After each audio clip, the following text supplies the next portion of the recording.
2022 ਸਾਲ ਖਤਮ ਹੋਣ ਜਾ ਰਿਹਾ ਔਰ 2023 ਆਉਣ ਲੱਗਾ ਹੈ ਤਾਂ ਪੰਜਾਬ ਸਰਕਾਰ ਦੇ 9 ਮਹੀਨੇ ਦੀ ਕਾਰਗੁਜ਼ਾਰੀ ਕਿਵੇਂ ਰਹੀ ਹੈ, ਕਿਹੜੇ-ਕਿਹੜੇ ਕੰਮ ਅਧੂਰੇ ਰਹਿ ਗਏ ਨੇ, ਕਿਹੜੇ ਕੰਮਾਂ ਦੇ ਵਾਅਦੇ ਕੀਤੇ ਸੀ ਉਹ ਪੂਰੇ ਨਹੀਂ ਹੋ ਸਕੇ ਔਰ ਕਿਹੜੇ ਕੰਮ ਕਰ ਲਿੱਤੇ ਨੇ। ਗੱਲਬਾਤ ਕਰਾਂਗੇ ਕੈਬਨਿਟ ਮੰਤਰੀ ਅਮਨ ਅਰੋੜਾ ਨਾਲ। ਅਮਨ ਜੀ, ਸਰਕਾਰ 'ਚ ਵੀ ਤੁਸੀਂ ਸੀਨੀਅਰ ਨੰਬਰ ਤੇ ਆਉਂਦੇ ਹੋ ਔਰ ਪਾਰਟੀ 'ਚ ਵੀ ਸੀਨੀਅਰ ਨੰਬਰ ਜਾਂਦੇ ਹੋ। ਕੋੜੇ ਤੇ ਮਿੱਠੇ 2022 ਦੇ ਲਮਹੇ, ਕਿਉਂਕਿ ਸੱਤਾ 'ਚ ਸਰਕਾਰ ਆ ਗਈ, ਇੱਕ ਤਾਂ 2022 ਬੜਾ ਚੰਗਾ ਰਿਹਾ, ਲੇਕਿਨ 2022 ਨੂੰ ਤੁਸੀਂ ਕਿਵੇਂ ਦੇਖ ਕੇ ਜਾਂਦੇ ਹੋ? ਦੇਖੋ, ਮੈਂ ਸਮਝਦਾ ਕਿ 2022 ਇੱਕ ਲੈਂਡਮਾਰਕ ਈਅਰ ਵਜੋਂ ਜਾਣਿਆ ਜਾਏਗਾ ਰਹਿੰਦੇ ਦੁਨੀਆ ਤੱਕ ਪੰਜਾਬ ਦੇ ਇਤਿਹਾਸ ਦੇ ਵਿੱਚ, ਕਿਉਂਕਿ ਇਹ ਉਹ ਸਾਲ ਹੈ ਕਿ ਜਦ ਪੰਜਾਬ ਦੇ ਲੋਕ ਉਮੀਦ ਆਸ ਗਵਾ ਬੈਠੇ ਸੀਗੇ ਕਿ ਕੋਈ ਰਾਜਨੀਤਿਕ ਲੀਡਰ ਜਾਂ ਪੋਲੀਟੀਕਲ ਪਾਰਟੀ ਜਾਂ ਸਰਕਾਰ ਇਮਾਨਦਾਰ ਹੋ ਹੀ ਨਹੀਂ ਸਕਦੀ ਹੈਗੀ। ਇਹ ਆਸ ਟੁੱਟ ਚੁੱਕੀ ਸੀਗੀ। ਇਸ ਆਸ ਨੂੰ ਮੁੜ ਕੇ ਦੁਬਾਰਾ ਸੁਰਜੀਤ ਕੀਤਾ, ਮਜ਼ਬੂਤ ਕੀਤਾ ਤੇ ਲੋਕਾਂ ਦੇ ਵਿਸ਼ਵਾਸ ਦੀ ਬਹਾਲੀ ਹੋਈ ਹੈ ਕਿ ਭਗਵੰਤ ਮਾਨ ਜੀ ਦੀ ਅਗਵਾਈ ਦੇ ਵਿੱਚ, ਅਰਵਿੰਦ ਕੇਜਰੀਵਾਲ ਜੀ ਦੀ ਗੁੱਡ ਗਵਰਨੈਂਸ ਦੇ ਮਾਡਲ ਦੇ ਉੱਪਰ ਪੰਜਾਬ ਦੀ ਮਾਨ ਸਾਹਿਬ ਦੀ ਸਰਕਾਰ ਬੜੀ ਇਮਾਨਦਾਰੀ ਦੇ ਨਾਲ, ਬੜੀ ਸਾਫ਼ ਨੀਅਤ ਔਰ ਨੀਤੀ ਦੇ ਨਾਲ ਚੱਲ ਰਹੀ ਹੈ। ਮੈਂ ਸਮਝਦਾ ਕਿ ਸਭ ਤੋਂ ਵੱਡੀ ਅਚੀਵਮੈਂਟ ਹੈ ਜਿਹੜੀ ਮਾਨ ਸਾਹਿਬ ਦੀ ਸਰਕਾਰ ਦੀ ਇਹ ਹੈ। ਔਰ ਇੱਕ ਜਿਹੜਾ ਟਰਸਟ ਡੈਫਿਸਿਟ ਆ ਲੋਕਾਂ ਦੇ ਵਿੱਚ, ਪੋਲੀਟੀਕਲ ਲੋਕਾਂ ਤੇ ਬਣ ਚੁੱਕਿਆ ਸੀਗਾ, ਪਾੜਾ ਪੈ ਚੁੱਕਿਆ ਸੀਗਾ, ਉਸ ਪਾੜੇ ਨੂੰ ਵੱਡੇ ਪੱਧਰ ਦੇ ਉੱਪਰ ਪੂਰਿਆ ਜਾ ਰਿਹਾ ਹੈ ਤੇ ਇਹਦੇ ਨਾਲ ਹੀ ਪੰਜਾਬ ਨੇ ਦੁਬਾਰਾ ਰੀਬਾਉਂਸ ਇਹਦੇ ਨਾਲ ਹੀ ਕਰਨਾ ਹੈ। ਕੋੜੇ ਅਨੁਭਵ ਦੀ ਗੱਲ ਕੀਤੀ ਜਾਵੇ 2022 'ਚ ਕਿਹੜੇ ਕੋੜੇ ਅਨੁਭਵ ਜਿਹੜੇ ਉਹ ਤੁਹਾਨੂੰ ਨਜ਼ਰ ਆਏ ਨੇ? ਦੇਖੋ, ਕੌੜੇ ਅਨੁਭਵਾਂ ਦੀ ਜਦੋਂ ਆਪਾਂ ਗੱਲ ਕਰਦੇ ਹਾਂ ਤੇ ਇੱਕ ਤਾਂ ਜਿਹੜੇ ਮੈਂ ਮੰਨ ਕੇ ਚੱਲਦਾ ਕਿ ਜਿਸ ਤਰੀਕੇ ਦਾ ਹਜੇ ਵੀ ਪੰਜਾਬ ਸਰਕਾਰ ਦੇ, ਮਾਨ ਸਾਹਿਬ ਦੇ ਜਿਹੜੇ ਐਫਰਟਸ ਨੇ, ਹਰੇਕ ਨਾਲ ਰਾਬਤਾ ਰੱਖਦੇ ਨੇ, ਉਹਨਾਂ ਦੇ ਮਸਲੇ ਮੁੱਦੇ ਸੁਣਦੇ ਨੇ ਤੇ ਉਸ ਤੋਂ ਬਾਅਦ ਵੀ ਜਿਸ ਤਰੀਕੇ ਦੇ ਅਨਨੈਸੈਸਰੀ ਪ੍ਰੋਟੈਸਟ ਨੇ ਜਿਹੜੇ ਉਹ ਚੱਲਦੇ ਨੇ। ਪ੍ਰੋਟੈਸਟ ਉਦੋਂ ਹੁੰਦੇ ਨੇ ਜਦੋਂ ਸਰਕਾਰਾਂ ਸੁਣਵਾਈ ਨਾ ਕਰਦੀਆਂ ਹੋਣ। ਜੇ ਸਰਕਾਰਾਂ ਅੱਧੇ ਬੋਲ ਤੇ ਸੁਣਵਾਈ ਕਰਦੀਆਂ ਹੋਣ ਤੇ ਫਿਰ ਵੀ ਪ੍ਰੋਟੈਸਟ ਹੋਣ ਔਰ ਉਹਦੇ ਨਾਲ ਸਟੇਟ ਦਾ ਮਾਹੌਲ ਖਰਾਬ ਹੁੰਦਾ ਹੋਵੇ, ਉਹਦੇ ਨਾਲ ਇਨਵੈਸਟਮੈਂਟ ਪੰਜਾਬ ਦੇ ਵਿੱਚ ਲੈ ਕੇ ਆਉਣ ਦਾ ਮਾਹੌਲ ਖਰਾਬ ਹੁੰਦਾ ਹੋਵੇ, ਇਹ ਮੈਂ ਸਮਝਦਾ ਕਿ ਕੌੜਾ ਅਨੁਭਵ ਹੈ। ਔਰ ਦੂਜਾ ਜਿਹੜਾ ਪਿਛਲੇ 8-9 ਮਹੀਨਿਆਂ ਦੇ ਵਿੱਚ ਬੜੇ ਅਨਫੋਰਚੂਨੇਟ ਇਨਸੀਡੈਂਟਸ ਜਿਹੜੇ ਕੋਈ ਟੈਰਰਿਜ਼ਮ ਦੇ ਨਾਲ ਰਿਲੇਟਡ ਜਾਂ ਸਿੱਧੂ ਮੂਸੇਵਾਲੇ ਜਾਂ ਹੋਰ ਕੁਝ ਲੋਕਾਂ ਦੇ ਜਿਹੜੇ ਅਨਫੋਰਚੂਨੇਟ ਜਿਹੜੀਆਂ ਮਰਡਰ ਹੋਏ ਨੇ, ਉਹ ਕੌੜੇ ਅਨੁਭਵ ਨੇ। ਤੇ ਮੈਂ ਸਮਝਦਾ ਕਿ ਇਹਨਾਂ ਸਾਰੀਆਂ ਚੀਜ਼ਾਂ ਤੋਂ ਆਪਾਂ ਨੂੰ ਸਾਰਿਆਂ ਨੂੰ ਹੀ ਰਲ ਮਿਲ ਕੇ ਇਹਦੇ ਨਾਲ ਇਹਨਾਂ ਚੀਜ਼ਾਂ ਦੇ ਨਾਲ ਵਿਰੋਧੀ ਬਹੁਤ ਸਵਾਲ ਚੁੱਕਦੇ, ਕਹਿੰਦੇ ਕਾਨੂੰਨ ਵਿਵਸਥਾ ਆਮ ਆਦਮੀ ਪਾਰਟੀ ਦੀ ਸਰਕਾਰ ਕੋ ਨਹੀਂ ਸੰਭਲਦੀ। ਦੇਖੋ, ਇਸ ਤਰ੍ਹਾਂ ਕਿ ਜੇ ਆਪਾਂ ਅੱਜ ਗੈਂਗਸਟਰਸ ਦੀ ਗੱਲ ਕਰ ਲਈਏ ਤੇ ਗੈਂਗਸਟਰ ਕੋਈ ਆ ਕੇ ਇਹਨਾਂ 8-7 ਮਹੀਨਿਆਂ ਦੇ ਵਿੱਚ ਤਾਂ ਸਰਕਾਰ ਨੇ ਪੈਦਾ, ਹੁਣ ਮਾਨ ਸਾਹਿਬ ਦੀ ਸਰਕਾਰ ਦੇ ਵਿੱਚ ਪੈਦਾ ਨਹੀਂ ਹੋਏ। ਇਹ ਪਿਛਲੇ ਸਮੇਂ ਦੇ ਕੰਡੇ ਨੇ ਜਿਹੜੇ ਪਿਛਲੀਆਂ ਸਰਕਾਰਾਂ ਨੇ, ਪਿਛਲੇ ਲੀਡਰਾਂ ਨੇ ਬੀਜੇ ਨੇ, ਅਸੀਂ ਤਾਂ ਉਹਨਾਂ ਨੂੰ ਚੁਗਣ ਦੇ ਵਿੱਚ ਲੱਗੇ ਹੋਏ ਹਾਂ। ਚਰਨਜੀਤ ਸਿੰਘ ਚੰਨੀ 111 ਦਿਨ ਦੇ ਮੁੱਖ ਮੰਤਰੀ ਰਹੇ। ਵਿਜੀਲੈਂਸ ਕੋਲ ਇੱਕ ਕੇਸ ਪਹੁੰਚਿਆ, ਕਹਿੰਦੇ ਕਿ ਉਹਨਾਂ ਨੇ ਆਪਣੇ ਬੇਟੇ ਦੇ ਮੈਰਿਜ ਦੇ ਉੱਤੇ ਜਿਹੜਾ ਉਹ ਖਰਚ ਚੁੱਕਿਆ, ਉਹ ਪ੍ਰੋਜੈਕਟ ਤੋਂ ਪੈਸੇ 1 ਕਰੋੜ 45 ਲੱਖ ਰੁਪਏ ਕਰੀਬ ਉੱਥੋਂ ਲਗਾ ਦਿੱਤੇ ਗਏ। ਉਸ ਦੀ ਜਾਂਚ ਵਿਜੀਲੈਂਸ ਹੁਣ ਕਰਦੀ ਹੋਈ ਨਜ਼ਰ ਆ ਰਹੀ ਹੈ। ਦੇਖੋ, ਇਹ ਚੀਜ਼ ਤਾਂ ਮੈਨੂੰ ਹੁਣੇ ਖੈਰ ਪਹਿਲਾਂ ਨਹੀਂ ਪਤਾ ਲੱਗੀ, ਤੁਹਾਡੇ ਤੋਂ ਹੁਣੇ ਪਤਾ ਲੱਗ ਰਿਹਾ। ਪਰ ਜੇ ਇਸ ਤਰੀਕੇ ਦੀ ਕੋਈ ਗੱਲ ਹੋਈ ਹੈ, ਕੋਈ ਬੇਨੀਮੀ ਹੋਈ ਹੈ, ਕੋਈ ਠੱਗੀ ਠੋਰੀ ਪੰਜਾਬ ਦੇ ਖਜ਼ਾਨੇ ਨਾਲ ਕਿਸੇ ਵੀ ਪੱਧਰ ਦੇ ਉੱਪਰ ਹੋਈ ਹੈ ਤੇ ਉਹ ਭਗਵੰਤ ਮਾਨ ਜੀ ਦਾ, ਸਾਡੀ ਸਰਕਾਰ ਦਾ ਮੈਂਡੇਟ ਬੜਾ ਕਲੀਅਰ ਹੈ ਕਿ ਜਿਸ ਕਿਸੇ ਨੇ ਵੀ ਕੋਈ ਗਲਤ ਕੰਮ ਕੀਤਾ, ਗਲਤ ਮੈਥਡ ਅਡਾਪਟ ਕੀਤਾ, ਉਹਦੇ ਨਾਲ ਕੋਈ ਲਿਹਾਜ਼ ਜਿਹੜੀ ਉਹ ਕੀਤੀ ਨਹੀਂ ਜਾਊਗੀ। ਔਰ ਇਹੋ ਜਿਹੀ ਮੈਨੂੰ ਤਾਂ ਸਮਝ ਨਹੀਂ ਆਉਂਦੀ ਹੈਗੀ ਕਿ ਜੇ ਸਹੀ ਮਾਇਨੇ ਦੇ ਵਿੱਚ ਇਸ ਤਰੀਕੇ ਦੀ ਗੱਲ ਹੋਈ ਹੈ। ਤੇ ਜੇ ਮੇਰੇ ਯਾਦ ਹੈ ਜਦੋਂ ਵਿਆਹ ਕੀਤਾ ਸੀ ਉਹਨਾਂ ਨੇ ਆਪਣੇ ਬੇਟੇ ਦਾ, ਤੇ ਉਹ ਤਾਂ ਬੜਾ ਇਹ ਸ਼ੋਅ ਕੀਤਾ ਸੀਗਾ ਗੁਰਦੁਆਰਾ ਸਾਹਿਬ ਦੇ ਵਿੱਚ ਜਾ ਕੇ ਪੰਗਤ ਦੇ ਵਿੱਚ ਬਹਿ ਕੇ ਲੰਗਰ ਛਕਿਆ ਜਾ ਰਿਹਾ, ਬੜੀ ਸਾਦਗੀ ਨਾਲ ਛਕਿਆ ਜਾ ਰਿਹਾ। ਤੇ ਉਹਦੇ ਵਿੱਚ ਵੀ ਜੇ ਕੋਈ ਕਿਸੇ ਤਰੀਕੇ ਦੀ ਬੇਨੀਮੀ ਜਾਂ ਗੜਬੜੀ ਜਾਂ ਕੋਈ ਗਲਤ ਕੰਮ ਕੀਤਾ ਤੇ ਜਿਵੇਂ ਬਾਕੀ ਦੇ ਕਈ ਕਾਂਗਰਸੀ ਲੀਡਰ ਆਪਦਾ ਅੰਜਾਮ ਭੁਗਤ ਰਹੇ ਨੇ ਪੰਜਾਬ ਦੇ ਨਾਲ, ਪੰਜਾਬ ਵਿੱਚ ਕਰਪਸ਼ਨ ਕਰਨ ਦਾ, ਉਵੇਂ ਵੀ ਭੁਗਤਣਗੇ। ਕਿਉਂਕਿ ਤੁਹਾਡੇ ਕੋਲ ਬੜੇ ਅਹਿਮ ਮਹਿਕਮੇ ਨੇ, ਅਰਬਨ ਡਿਵੈਲਪਮੈਂਟ ਮਹਿਕਮਾ ਤੁਹਾਡੇ ਕੋਲ ਹੈ, ਸ਼ਹਿਰਾਂ ਦਾ ਵਿਕਾਸ ਕਰਨ ਦਾ। ਸਮਾਰਟ ਸਿਟੀ ਦੀ ਬੜੀ ਜ਼ਿਕਰ ਹੁੰਦੀ ਸੀ। ਨਰਿੰਦਰ ਮੋਦੀ ਨੇ ਉਸ ਵੇਲੇ, ਪ੍ਰਧਾਨ ਮੰਤਰੀ ਹੋਰਾਂ ਨੇ ਕਿਹਾ ਸੀਗਾ ਕਿ ਦੇਸ਼ ਦੇ ਵਿੱਚ ਸਮਾਰਟ ਸਿਟੀ ਲੈ ਕੇ ਆਣੇ। ਪੰਜਾਬ ਦੇ ਵਿੱਚ ਅੰਮ੍ਰਿਤਸਰ ਦਾ ਨਾਮ ਆਇਆ ਸੀ, ਲੁਧਿਆਣਾ ਦਾ ਨਾਮ ਆਇਆ ਸੀ, ਜਲੰਧਰ ਦਾ ਨਾਮ ਆਇਆ ਸੀ, ਲੇਕਿਨ ਉਹ ਤਸਵੀਰ ਉਦਾਂ ਦੀ ਉਦਾਂ ਹੀ ਹੈ। ਕੋਈ ਜ਼ਿਆਦਾ ਕੋਈ ਸਮਾਰਟ ਕਿੰਨਾ ਪੈਸਾ ਆ ਗਿਆ ਜਾਂ ਸਮਾਰਟ ਹੋ ਗਏ ਜਾਂ ਉਹ ਤਾਂ ਮੈਨੂੰ ਲੱਗਦਾ ਟਾਈਮ ਵੀ ਪੂਰਾ ਹੋ ਗਿਆ ਸਮਾਰਟ ਸਿਟੀ ਇਹੀ ਤਾਂ ਤੁਹਾਨੂੰ ਮੈਂ ਕਹਿਣਾ ਚਾਹੁੰਦਾ ਕਿ ਜਿਹੜੀ ਜੁਮਲੇਬਾਜ਼ੀ ਹੈ ਨਾ ਜੀ, ਉਹ ਰਾਜਨੀਤੀ ਦੇ ਵਿੱਚ ਬਹੁਤ ਪ੍ਰਬਲ ਰਹੀ ਹੈ ਪਿਛਲੇ ਸਮੇਂ ਦੇ ਵਿੱਚ। ਕੱਲੇ ਸਮਾਰਟ ਸਿਟੀ ਦੀ ਕੋਈ ਗੱਲ ਕਰ ਲਈ, ਆਪਾਂ ਮੇਕ ਇਨ ਇੰਡੀਆ ਦੀ ਗੱਲ ਕਰ ਲਓ, ਆਪਾਂ ਸਵੱਛ ਭਾਰਤ ਦੀ ਗੱਲ ਕਰ ਲਓ, ਆਪਾਂ 15 ਲੱਖ ਖਾਤਿਆਂ 'ਚ ਆਉਣ ਦੀ ਗੱਲ ਕਰ ਲਓ, ਬਥੇਰਾ ਕੁਝ ਸੀ ਜਿਹੜਾ ਕਿਹਾ ਗਿਆ ਸੀਗਾ, ਹੋਇਆ ਤਾਂ ਕੁਝ ਵੀ ਨਹੀਂ ਹੈਗਾ। ਹੁਣ ਤਾਂ ਜਿਹੜਾ ਕਨਸੈਪਟ ਹੈ ਨਾ ਜੀ, ਉਹ ਸਮਾਰਟ ਸਿਟੀ ਨਾਲੋਂ ਵੀ ਅੱਗੇ ਵੱਧ ਕੇ ਸਸਟੇਨੇਬਲ ਸਿਟੀ ਦਾ ਕਨਸੈਪਟ ਹੈ, ਜਿਹੜਾ ਵੀ ਸੈਲਫ ਰਿਲਾਇੰਟ ਸਿਟੀ, ਜਿਹੜਾ ਆਪਣੇ ਆਪ ਦੇ ਵਿੱਚ ਇੱਕ ਪੂਰਨ ਤੌਰ ਦੇ ਉੱਪਰ ਆਪਦੀਆਂ A ਤੋਂ ਲੈ ਕੇ Z ਤੱਕ ਸਾਰੀਆਂ ਨੀਡਸ ਨੂੰ ਪੂਰਾ ਕਰਦਾ ਹੋਵੇ, ਉਹਦੇ ਕਨਸੈਪਟ ਨੇ ਜਿਹੜੇ ਉਹ ਚੱਲ ਪਏ ਨੇ। ਪਰ ਮੈਂ ਇਹਦੇ ਨਾਲ ਇੱਕ ਗੱਲ ਤੁਹਾਨੂੰ ਹੋਰ ਵੀ ਕਹਿਣੀ ਚਾਹੂੰਗਾ, ਅਸੀਂ ਵੀ ਇਹਨਾਂ ਬ੍ਰੌਡਰਲੀ ਇਹਨਾਂ ਲਾਈਨਸ ਦੇ ਉੱਪਰ ਅਸੀਂ ਵੀ ਕੰਮ ਕਰ ਰਹੇ ਹਾਂ, ਸਾਡਾ ਹਾਊਸਿੰਗ ਡਿਪਾਰਟਮੈਂਟ ਵੀ ਕੰਮ ਕਰ ਰਿਹਾ। ਪਰ ਇਹਦੇ ਵਿੱਚ ਕਪਾਈ ਸਾਹਿਬ, ਮੇਰੀ ਤੁਹਾਡੇ ਜ਼ਰੀਏ ਸਾਰੇ ਤੁਹਾਡੇ ਸਰੋਤਾਵਾਂ ਨੂੰ ਵੀ ਬੇਨਤੀ ਇਹੀ ਹੈ ਕਿ ਸਮਾਰਟ ਸਿਟੀ ਜਾਂ ਸਸਟੇਨੇਬਲ ਸਿਟੀ ਸਰਕਾਰ ਬਣਾਉਣ ਦੇ ਵਿੱਚ ਤਾਂ ਮਦਦ ਕਰ ਸਕਦੀ ਹੈ, ਪਰ ਉਹਨੂੰ ਚਲਾਉਣ ਦੇ ਵਿੱਚ, ਉਹਦੀ ਸਾਂਭ ਸੰਭਾਲ ਦੇ ਵਿੱਚ ਜਿੰਨਾ ਸਰਕਾਰ ਦਾ ਰੋਲ ਹੁੰਦਾ, ਉਸ ਤੋਂ ਕਈ ਗੁਣੇ ਵੱਧ ਕੇ ਲੋਕਾਂ ਦਾ ਰੋਲ ਹੁੰਦਾ ਹੈ। ਪੰਜਾਬ ਦੀ ਕੋਈ ਸਮਾਰਟ ਸਿਟੀ ਬਣ ਸਕਦੀ ਹੈ? ਪੰਜਾਬ ਦੇ ਵਿੱਚ ਵੀ ਸਮਾਰਟ ਸਿਟੀ ਬਣ ਸਕਦੀ ਹੈ, ਬਣਾਉਣ ਦੇ ਪਲਾਨ ਹੈਗੇ, ਪਰ ਉਹਦੇ ਲਈ ਲੋਕਾਂ ਦੀ ਕਮਿਟਮੈਂਟ ਹੈ ਜਿਹੜੀ, ਉਹ ਜੇ ਸਿਰਫ ਆਪਾਂ ਆਪਦੇ ਘਰ ਨੂੰ ਆਪਦਾ ਘਰ ਸਮਝਾਂਗੇ ਤੇ ਆਪਦੇ ਗੇਟੋਂ ਬਾਹਰ ਉਹ ਸਰਕਾਰ ਦੀ ਜ਼ਿੰਮੇਵਾਰੀ ਹੈ, ਤੇ ਇੱਥੋਂ ਸਬਜ਼ੀ ਵਾਲਾ ਜਾਂ ਗੰਦਗੀ ਦਾ ਲਿਫਾਫਾ, ਕੂੜੀ ਦਾ ਲਿਫਾਫਾ ਇੱਥੋਂ ਭਰਿਆ ਤੇ ਚੱਕ ਗਲੀ ਦੇ ਵਿੱਚ ਮਾਰ ਸਿੱਟਾਂਗੇ, ਤੇ ਫਿਰ ਸਮਾਰਟ ਨਹੀਂ ਕਦੇ ਹੋ ਸਕਦੇ ਹੈਗੇ। ਲੇਕਿਨ ਸਖਤੀ ਕਰਨ ਦੀ ਲੋੜ ਹੈ, ਕਿਉਂਕਿ ਬਹੁਤ ਸਾਰੀਆਂ ਇਲੀਗਲ ਕਲੋਨੀਆਂ ਨੇ, ਉਹ ਇੱਕ ਥਾਂ ਤੇ ਤੋੜੀ ਵੀ, ਉੱਥੇ ਰੋਲਾ ਪੈ ਗਿਆ। ਮੈਂ ਦੇਖੋ, ਸ਼ਾਇਦ ਇੰਨੀ ਸਪਸ਼ਟ ਲਫ਼ਜ਼ਾਂ ਅੱਜ ਤੱਕ ਕਿਸੇ ਪੋਲੀਟੀਕਲ ਬੰਦੇ ਨੇ ਗੱਲ ਨਾ ਕੀਤੀ, ਪਰ ਮੈਂ ਇਹ ਮੰਨ ਕੇ ਚੱਲਦਾ ਵੀ ਜਿੰਨਾ ਸਰਕਾਰ ਦਾ ਰੋਲ ਹੈ ਨਾ ਜੀ, ਉਸ ਤੋਂ ਵੱਧ ਕੇ ਲੋਕਾਂ ਦਾ ਸਹਿਯੋਗ ਹੈ ਜਿਹੜਾ ਉਹ ਚਾਹੀਦਾ ਹੁੰਦਾ। ਜਦੋਂ ਤੱਕ ਇਹ ਸਿਵਿਕ ਐਮਿਨਿਟੀਜ਼ ਦੀ ਆਪਾਂ ਦੇ ਮੁਤਾਬਕ ਨਹੀਂ ਚੱਲਾਂਗੇ ਵੀ ਸਿਵਲਾਈਜ਼ਡ ਤਰੀਕੇ ਦੇ ਨਾਲ ਕਿਵੇਂ ਬਿਹੇਵ ਕਰਨਾ ਤੁਸੀਂ ਜਾਂ ਮੈਂ, ਉਦੋਂ ਤੱਕ ਕੰਮ ਨਹੀਂ ਚੱਲ ਸਕਦਾ ਹੈਗਾ। ਨਹੀਂ, ਲੇਕਿਨ ਜਿਹੜੀ ਇਲੀਗਲ ਕਲੋਨੀਆਂ ਹੈ, ਹਜ਼ਾਰਾਂ ਇਲੀਗਲ ਕਲੋਨੀਆਂ, ਤੁਸੀਂ ਜਿਹੜੇ ਮਰਜ਼ੀ ਸ਼ਹਿਰ ਚਲੇ ਜਾਓ, ਤੁਸੀਂ ਚੰਡੀਗੜ੍ਹ ਦੇ ਨਾਲ ਲੱਗਦੇ ਖਰੜ ਤੋਂ ਸ਼ੁਰੂ ਹੋ ਜਾਓ, ਸਾਰਾ ਇਲੀਗਲ ਹੀ ਕੱਟਿਆ ਹੋਇਆ। ਉੱਥੇ ਕਸੂਰ ਲੋਕਾਂ ਦਾ, ਉੱਥੇ ਕਸੂਰ ਬਿਲਡਰਾਂ ਦਾ, ਜਾਂ ਹੁਣ ਤੁਸੀਂ ਇਲੀਗਲ ਕਲੋਨੀਆਂ ਨੂੰ ਲੈ ਕੇ ਤੁਹਾਡਾ ਪ੍ਰੋਜੈਕਟ ਕੀ ਹੈ? ਤੁਸੀਂ ਜਿਹੜੇ ਬਿਲਡਰ ਸੀਗੇ ਉਹਨਾਂ ਦੇ ਉੱਤੇ FIR ਕਰੋਗੇ? FIR ਤਾਂ 50 ਬਾਜਵਾ ਦੇ ਉੱਤੇ ਹੀ ਹੋਈ ਹੈ।